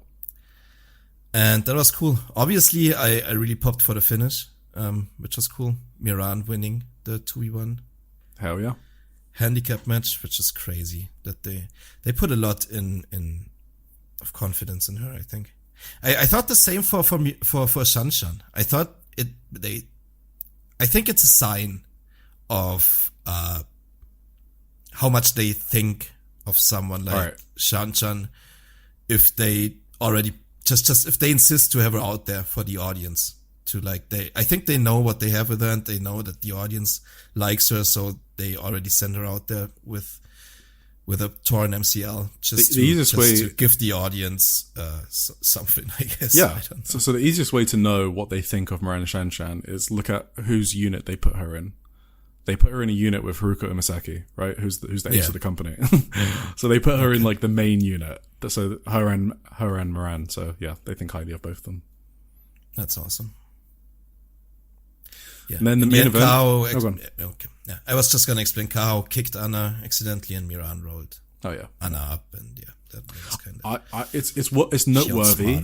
It's noteworthy that Kaho is doing these shows. So Ice Ribbon typically didn't have talent sent to a lot of other indies, and they've started doing that recently because Ice Ribbon kind of has its own ecosystem with like the Venus, and they have some actress girls talent in that Venus group. But they got their own Hot Shushu as well, which is like a promotion that they partner with. So they got the whole thing going on. Diana's obviously got the whole thing going on with all the different people they collaborate with. But now Seedling and Ice Ribbon are sending people to Diana shows, and it's cool. Awesome. The main event was Luminous, which is Haruka Umasaki and Miyuki Takase versus Colors. I would just never care about Saki and Yuko Sakurai, so I don't care about this. No. I finished my write-up on the newsletter during this, so I just had it on in the background. I think what I saw from like Miyuki Takase and Haruka Umasaki are pretty nice together. So yeah, I mean, I did like what I saw. Yeah. They're great. All right.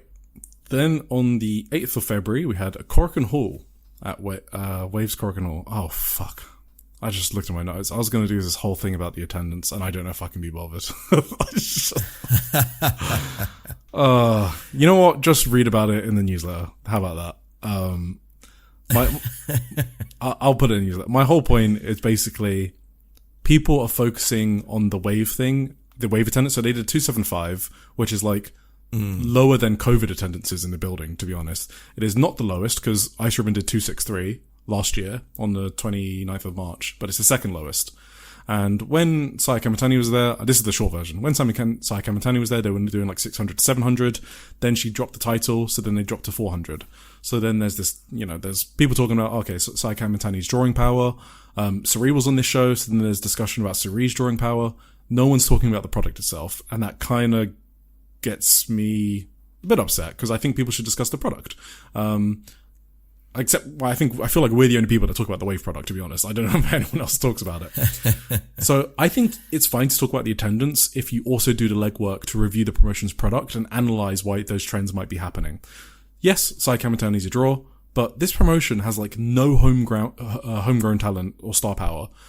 And they also don't have like a base of operations like other independents. We spoke about Ice Ribbon has the Saitama Dojo. That's where they're based out of. And they've got their nice own ecosystem. Diana is based in Kawasaki. Yeah, Seedling's also there, and they've got their nice ecosystem, right? Those two promotions are like self-sustaining and have their own talent pipelines and their own networks. So Wave is only about freelancers basically right now.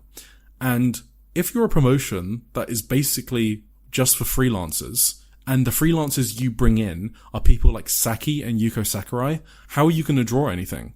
Right? The product itself is it just doesn't work with like the stan culture of like Japan. You know how you go on some people's profiles on X, Japanese people's profiles, and they're like, I love X wrestler, or I love All Japan, right? People are stans for wrestlers and promotions. That's just how it works in Japan, right?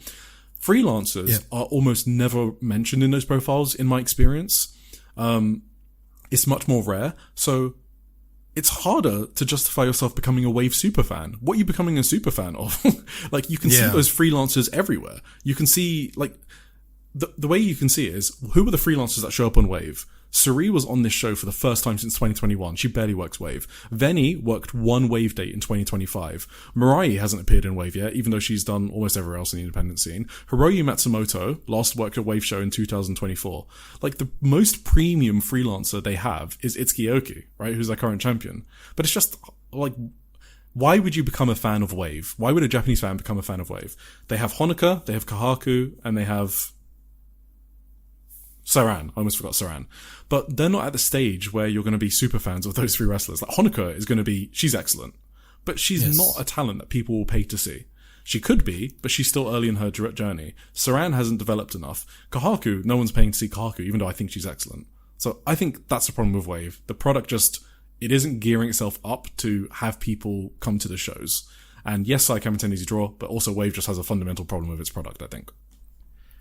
I think the thing you said, like you hit on earlier, was this is a very important thing that some people I think underestimate, and that's like, whenever I talk to someone who's like more locked into like the Japanese just wrestling fandom and who knows what's going on there, they always tell me that like fans in Japan have their promotion that they follow. Exactly. It's like their sports team or whatever, and they will not go to other sports teams or to other promotions events just because the card looks sick or whatever.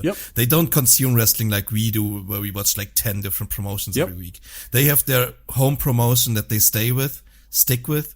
And whether Suri is like on a sick card if it's not their promotion, they don't go. That's just how easy it is. Which is like, tells you how much of a miracle it was, like the dent, I guess, that Saya Kamitani could make into the Wave attendance. Yeah, for sure. She's a draw, There's no denying that, Yeah, but I wouldn't blame like any particular wrestler for Wave, the promotion doing not so well. So. Yeah, I think they have a different problem on top of that, basically. Like, yes. Yeah. Because like you said, they're not going around to every promotion. They can see all of these freelancers wherever the fuck they want because they work everywhere. So it's really like you're only getting Honoka maybe, and she's just not at that stage yet, right? So that's the main thing. Whereas Diana, they got Haruko Misaki, who's got her super fans. I've seen them because I use photos from them and credit them in the newsletter. Nanami's got her super fans. Like Moran's got her super fans. Diana has a lot of super fans just because it's based at Kawasaki and they got the dojo there. Ice Ribbon has its super fans because it's based in Saitama. So yeah. Whereas Wave doesn't even have, I don't even know if it has a dojo, to be honest. I don't know where Kaku sort of stays and trains, but anyway. Cool. Right, let's move on to this show. So the first match was awful, by the way. Yuki Mashiro versus Yuko Sakurai. It It was actually just bad. Yuka Sakurai just turned Yuki Mashiro into an awful wrestler. It was like she was wrestling an invisible person, like a Kazuki Hirata gimmick. It was actually crazy. Oh, what the hell. Chi-Chi. I did only watch two matches here. Is it the top two? Sorry. Don't say you watched the semi-main event. No. I watched the 3 match. Okay, yeah. So let's just jump. So I guess Chi-Chi and Miyu Shirai versus Karu Ito and Tomoka Watanabe. It was pretty funny. I kind of liked it, to be honest, in the end. It's just funny seeing Miyu Shirai get no-sold. That made me happy. Karu Ito just no-selling Miyu Shirai was just so good. Okay, that's good. Then we had Honoka and Suri. You go first. I go first. This was another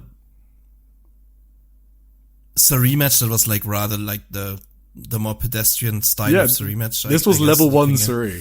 This was level 1 Suri No, match. it was level 2 because she won with a Uranagi, right? Level 1 right, is when she wins with an octopus stretch or a diving double foot stomp. What is it when she wins with a forearm? That's maybe level parking? 0. Yeah, who was that? Was that Yuria? Or who was that?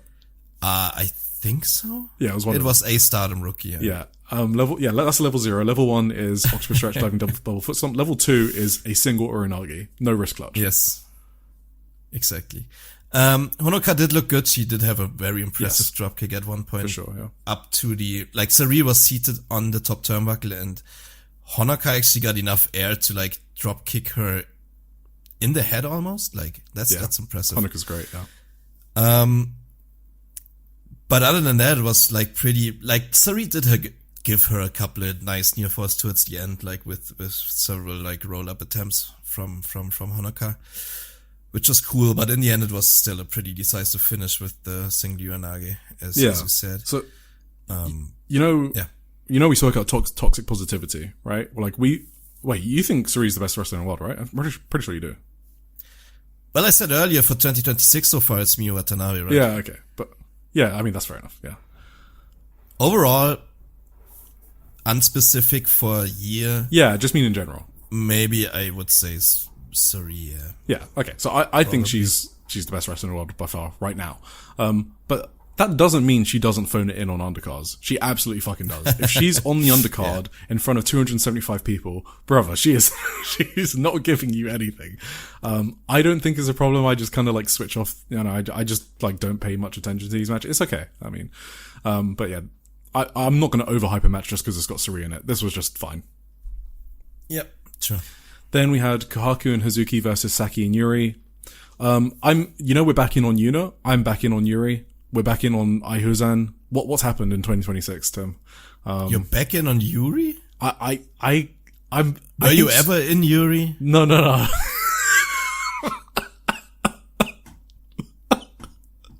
No, I was never in Yuri.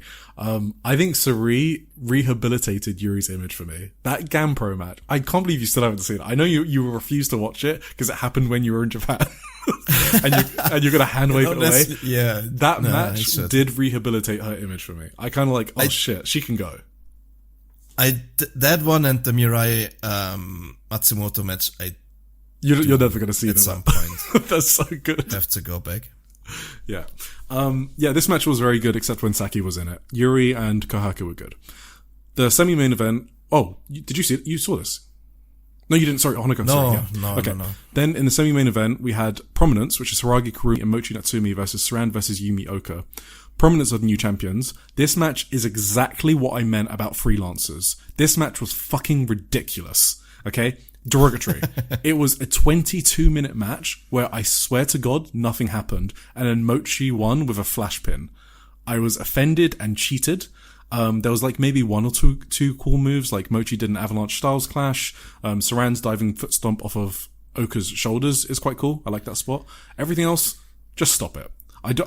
This is part of the reason they're drawing 275. They're bringing in freelancers, and the freelancers are Prominence, who are putting on the most boring 20-minute semi-main event matches. Like, who's going to pay to see this? There was, shout out to a gaijin in the front row, who's been at, like, every show that I've watched over the past month. The same guy. He's at all the TJPW shows everywhere. I think he's back home in the US now, because I was stalking his social media because I was jealous of him.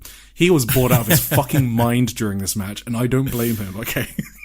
I was gonna message you that I saw him earlier. So you said you were taking a nap, so I didn't want to disturb you. Oh yeah. So yep. If you're a listener, shout us out. Yeah, if you're listeners, yeah. But this is the reason why the promotion's doing 275. There's no other reason. Well, they just don't have star power. Main event: Itsuki Oki versus Kao Kobayashi for the Regina the Wave title. What's up? This review you just said explains a lot about the main event to me, I think, maybe. Yeah, go on. No, do you want to explain that? What do you mean? I just thought this was a tough match to get into because I felt the crowd was completely... for sure. The people who were there seemed to be completely dead, and the vibes were just bad for this match, I thought. But this was a great match. Imagine this in front of a hot crowd. This match would have been fucking sick. Exactly. That was gonna be my point. Like, it was like, if you just watch the match in isolation, it would be a really good match. But like, the vibes were so bad in this room at that point that it was just really hard to get into it, to be honest. No, I completely agree. I rate both wrestlers highly, but something was, it was just the atmosphere was really bad for this one. I don't blame you. I think I was higher in it than you. I think I kind of like zoned it out. Maybe I'm more like used to it. I guess the bad vibes for Wave, but I thought they both wrestled with like a really good intensity, and I love both of them as well. So like there's a cool spot where, you know, Kaho's trying to do a Boston Crab, but Itsuki blocks it. She kind of like blocks her from turning over. So Kaho just turns it into a full stack pin that looked painful. And I was like, I don't know how I've not seen. That's what was sick. Like, how have I not seen more people do that? Like, oh, you want to block my Boston Crab? Then I'm just going to pin you. It was like awesome. I first thought it was a botch or something. No, it was sick. Worked. It worked so well. Yeah. I like the spot of them blocking each other's top rope moves. That was a good double down. The match had. The main thing I like about this match is I really like the pacing. I felt like I never got bored. I felt like they progressively got more and more stiff with each other. I did think it was the most heated match on the show, even though that doesn't say a lot. And I was surprised when the finish came, because I was spoiled in that I knew the finish. Well, no, I knew how long the match was. So I knew it was a 19-minute match. And when the finish came, I was like, it's only been 10 minutes. Is she going to kick out of like Itsuki's super finisher? And then it finished. I was like, oh my God, that was 19 minutes. So it kind of flew by for me. And I love matches that fly by because it means I'm into them. So I think I was kind of like higher than you on this, just because Kaho's selling I felt was really good, to be honest. I thought her selling was great. And you know, go on. I didn't want to interrupt you there. You know, we both like Itsuki Aoki a lot, right? Yeah. I have to say, after they went to the outside, right? Yeah. Itsuki maybe oversold a little. I don't know. She acted like she was so weakened from this bit of chair bowling on the outside or whatever he did, that she couldn't throw any forearms anymore. She was just on her knees, and this was like a spot you do after like 45 minutes or whatever. Yeah, when you like shoot headbutt each other or something. Yeah. Yeah, and she did it like right after the start, after the that's fair enough. brawling on the outside. That kind of took me out. Like, I was like, Itsuki, you're not that fucking done yet with this match. I know Itsuki Aoki. Like, you have more. You got way more left in you. Why are you selling like you just had a fucking marathon or whatever? She's figuring out how to work a main event style. Like, I know she's been wrestling for a long time, but this is like her first. This is her first major singles title. This is her first singles title ever. And she's actually spoken about how she has a lack of confidence that they gave her the wave belt. And that's like part of the story of this match, actually. So just say quickly, she won with the Japanese Ocean Suplex. And that's a move that's been handed to her by Manami Toyota, because they're both from Shimane Prefecture. And, Itsuki is very active in that prefecture. She runs a promotion there called Sean Capture with Ikuto Hidaka. And she's also the PR ambassador for Hamada City there. So that's linked there. But yeah, in the post-match, Itsuki was like, she said, Kaho was her Tokyo singles match debut, and people used to say that Itsuki was never the number one, she was never the protagonist, and that made her question getting the wave title, but Kaho made her believe in herself by reassuring her. And now, by beating Kaho, she believes she's repaid her faith. And then they went in for a hug. And then backstage, Itsuki said, I don't know if you saw the hug, by the way, in the post-match promo. So basically Itsuki just sort of like jumped on Kaho, and it was so cute. She like refusing to let her go. It was like super adorable. I love that. And then backstage, Itsuki said more of the same. She said she had anxiety after winning the belt. She said that she's someone that lacks confidence, which is crazy to me, by the way, because she seems like the most extroverted person in the universe, right? Mm-hmm. But Kaho and Natsu Sumire have both encouraged her a lot in private, so she wanted to repay them.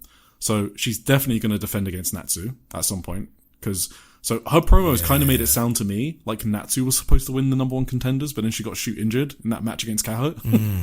Because Itsuki said so many promos mentioning Natsu. But anyway, that's the whole thing. She's not confident, and this is her first run on top in a promotion. Okay.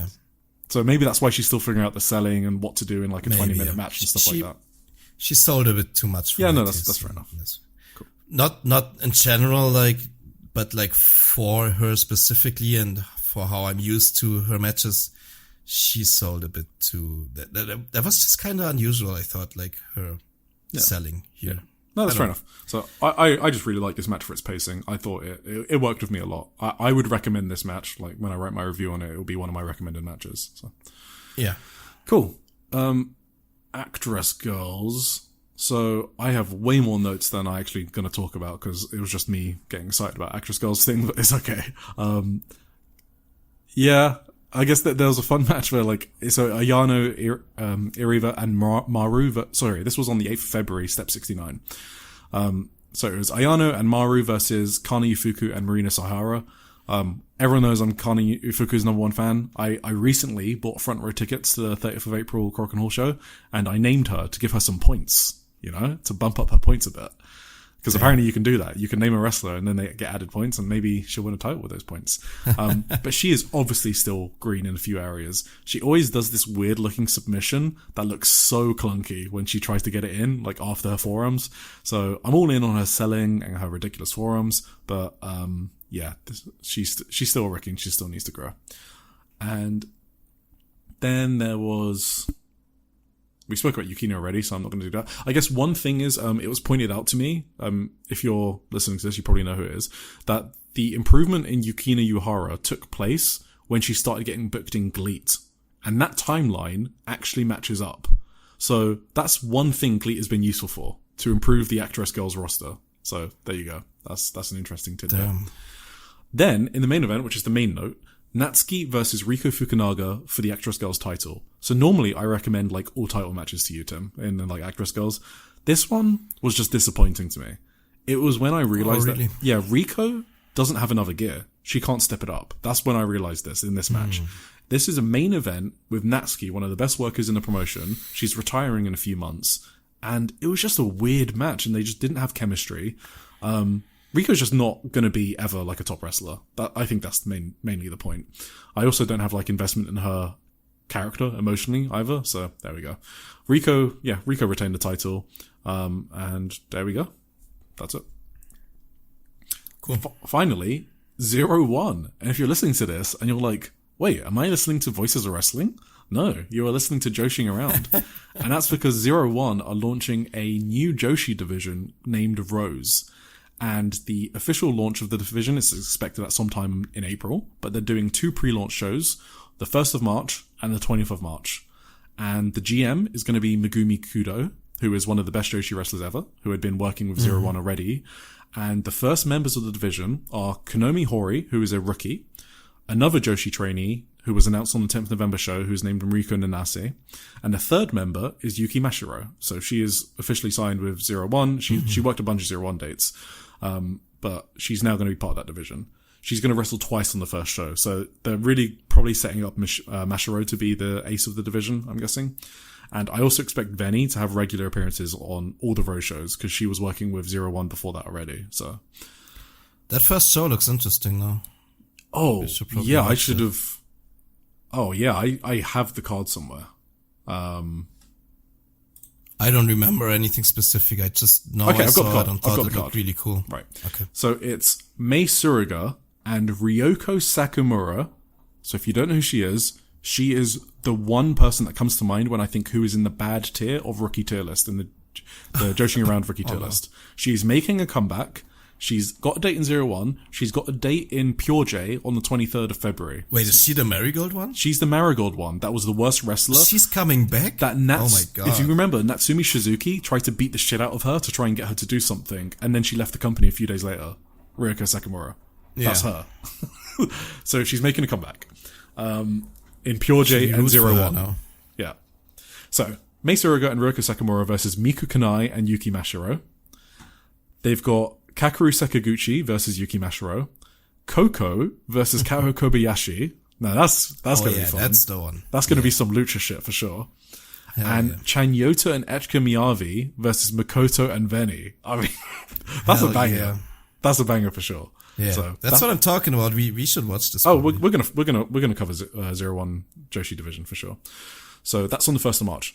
So Konomi Hori is the rookie that I mentioned. Her match for the 1st of March is still undecided. And Mariko Nanase, the other one, her knee in 2025, so her debut's been postponed. But what I wanted to talk about was on the 7th of February, 01 had a show with Konomi Hori's debut. So I saw her against, do you know who she debuted against? You don't know, right? No. Guess. I think it's the rest. It's the veteran you probably hate most. Maybe. No. Aniki? Huh? No, not Aniki. Ryo Mitsunami? Oh, is it Hotta? Yeah. Oh, yeah. Yeah, Konomi Hori debuted against Yumika Hotta, who I think is the worst person to debut against. Yeah, I was just thinking that. So, I've seen a rookie in LLPWX called Wakana who debuted against Hotta. That match was fucking crazy. Wakana got absolutely nothing. Hotta didn't even move an inch the whole match. I gotta give Hotta some credit here. She did bump a bit to Konomi Hori, and she did sell a bit. So maybe she didn't feel like she had pull with 01 or something. I have no idea. But she did do a bit. Konomi Hori is pretty green. Obviously, it was her debut. I mean, duh. But the thing is, like, they don't feel ready enough compared to, like, the Stardom rookies when they debut. Like, they don't put them through stringent testing on the indies when they debut. It's not like Marvelous or Senjo or Seed, or Seedling. When they debut rookies, they're normally battle tested, right? They've been training for like a year, maybe even 2 years in Marvelous's case, right?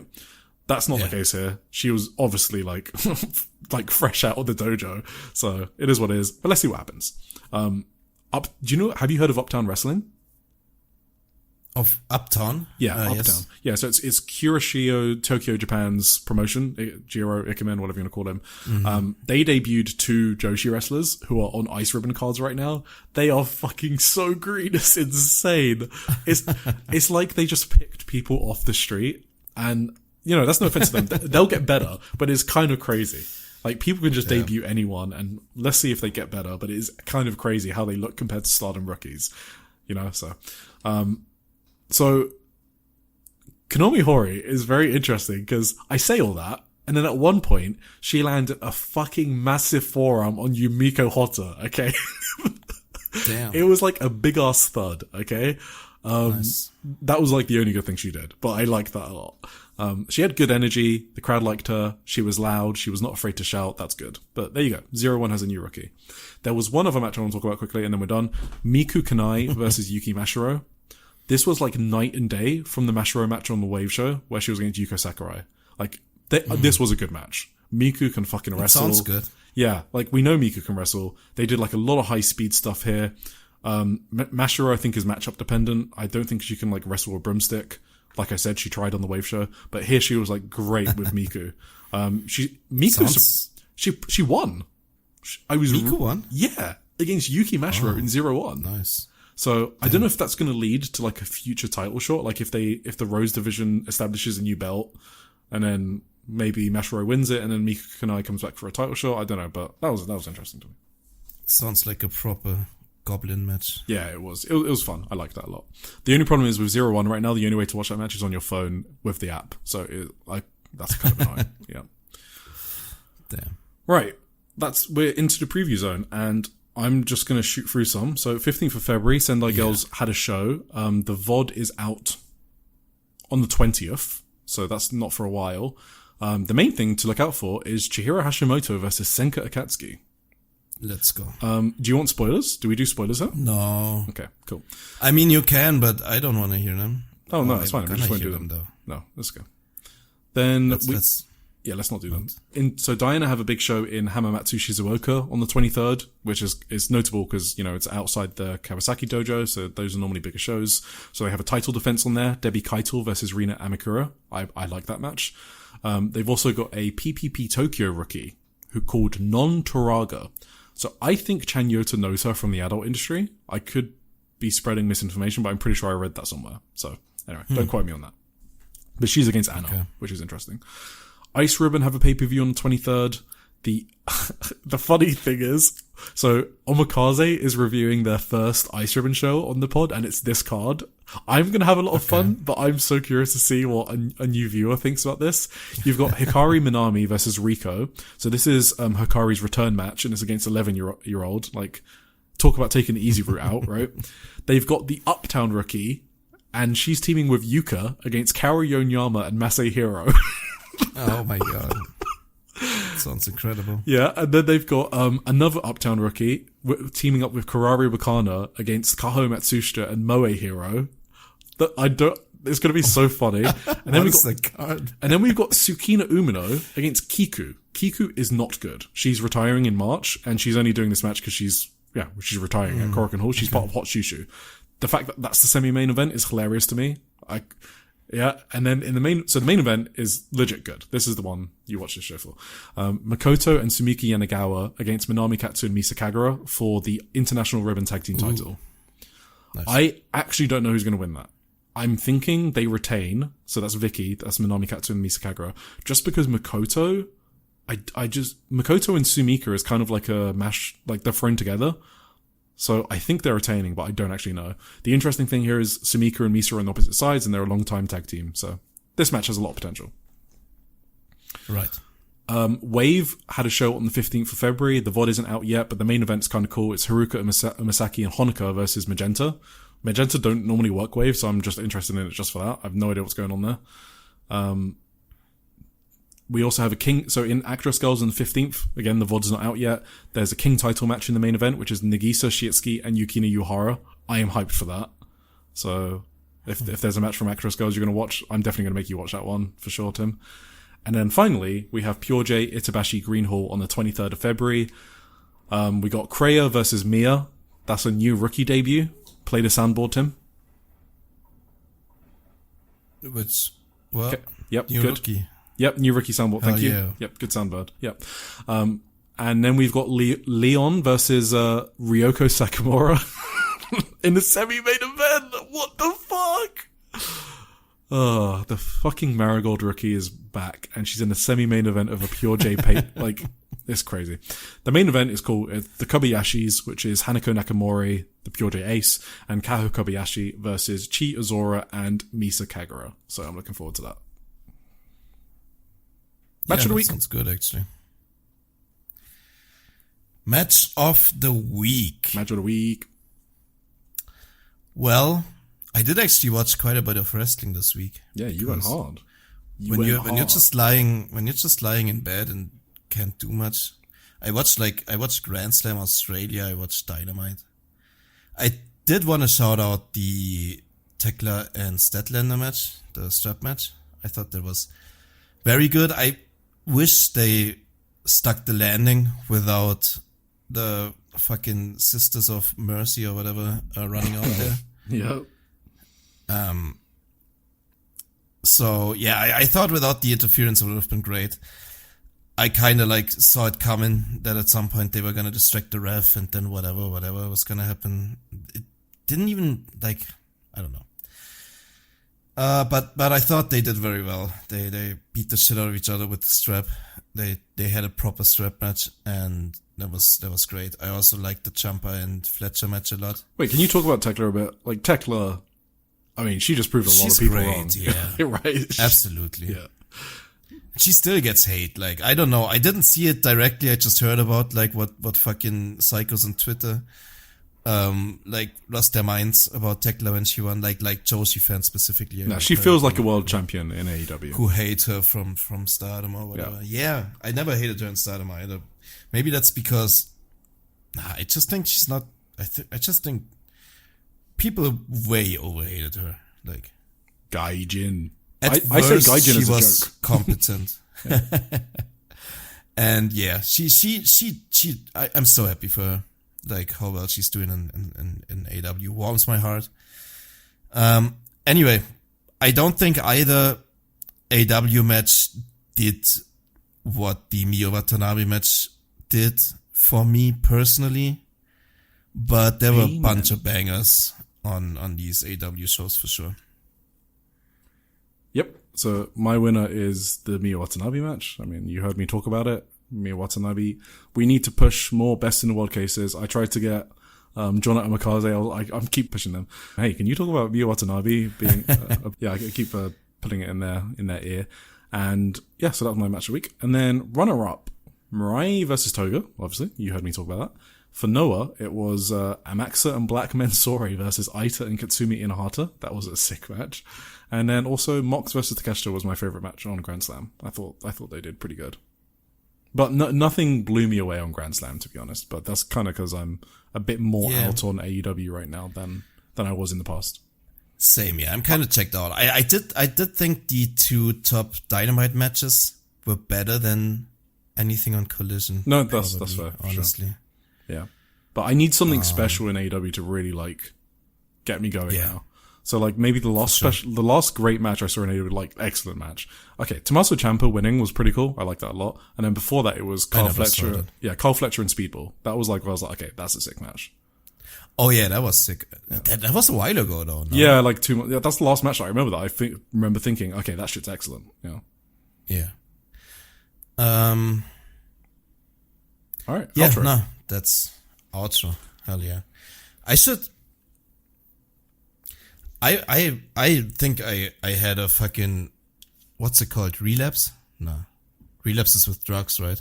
You're sick again, or? My fucking body started to shut down halfway through the podcast. Yeah. I don't know if it's very like noticeable for the listeners. I hope not. It wasn't. No. If it was, I apologize, but like I feel like shit right now. I gotta fucking my head is fucking like a balloon. I don't know. I hope you get better too. I'm thinking about staying at home tomorrow again from work and like going to the doctor again. This is not good. Don't kill yourself for your job. Just all the symptoms. Maybe I should have gone to work today. Maybe I was too ambitious, too optimistic. I think I'm back sick. Yep. Whatever. Maybe I feel better tomorrow morning. I hope you feel better than I do. I want to thank everyone for listening.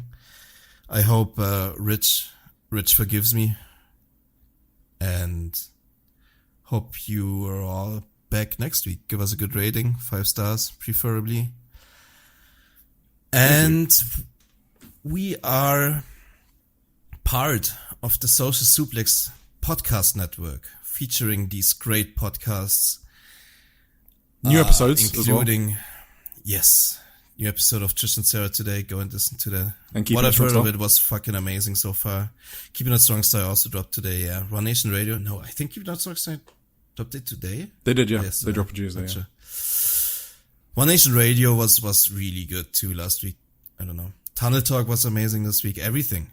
All Things Elite, Imps AW Adventure, Wrestling Out with Chris Things, and the AW Match Guide. Go listen to all of it. Imp's got a new episode of that as well, I think today. Either today or yesterday, something like that. Yeah, Ellie is back on. Tunnel Talk is complete now. Hell yeah. And then the Social Suplex newsletter, we're so fucking close. Guys, we are so close. I swear, this is the week. I actually feel it in my bones. Yes. We just got a few things left and then we're releasing that, so. Also, people who are afraid of change, don't take it too seriously. Wait, what is that even referring to? I don't even know what you're talking about. The newsletter might look a bit different. Oh, but like, just slightly. Yeah. We made a couple of changes. We made a couple changes.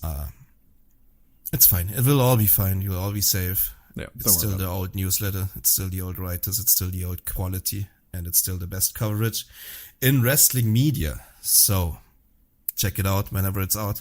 Some point this year. And if you have any questions for our podcast, you can find us on the Social Suplex Discord, where you can find Tim and I. Join us. Thank you very much, guys. Bye.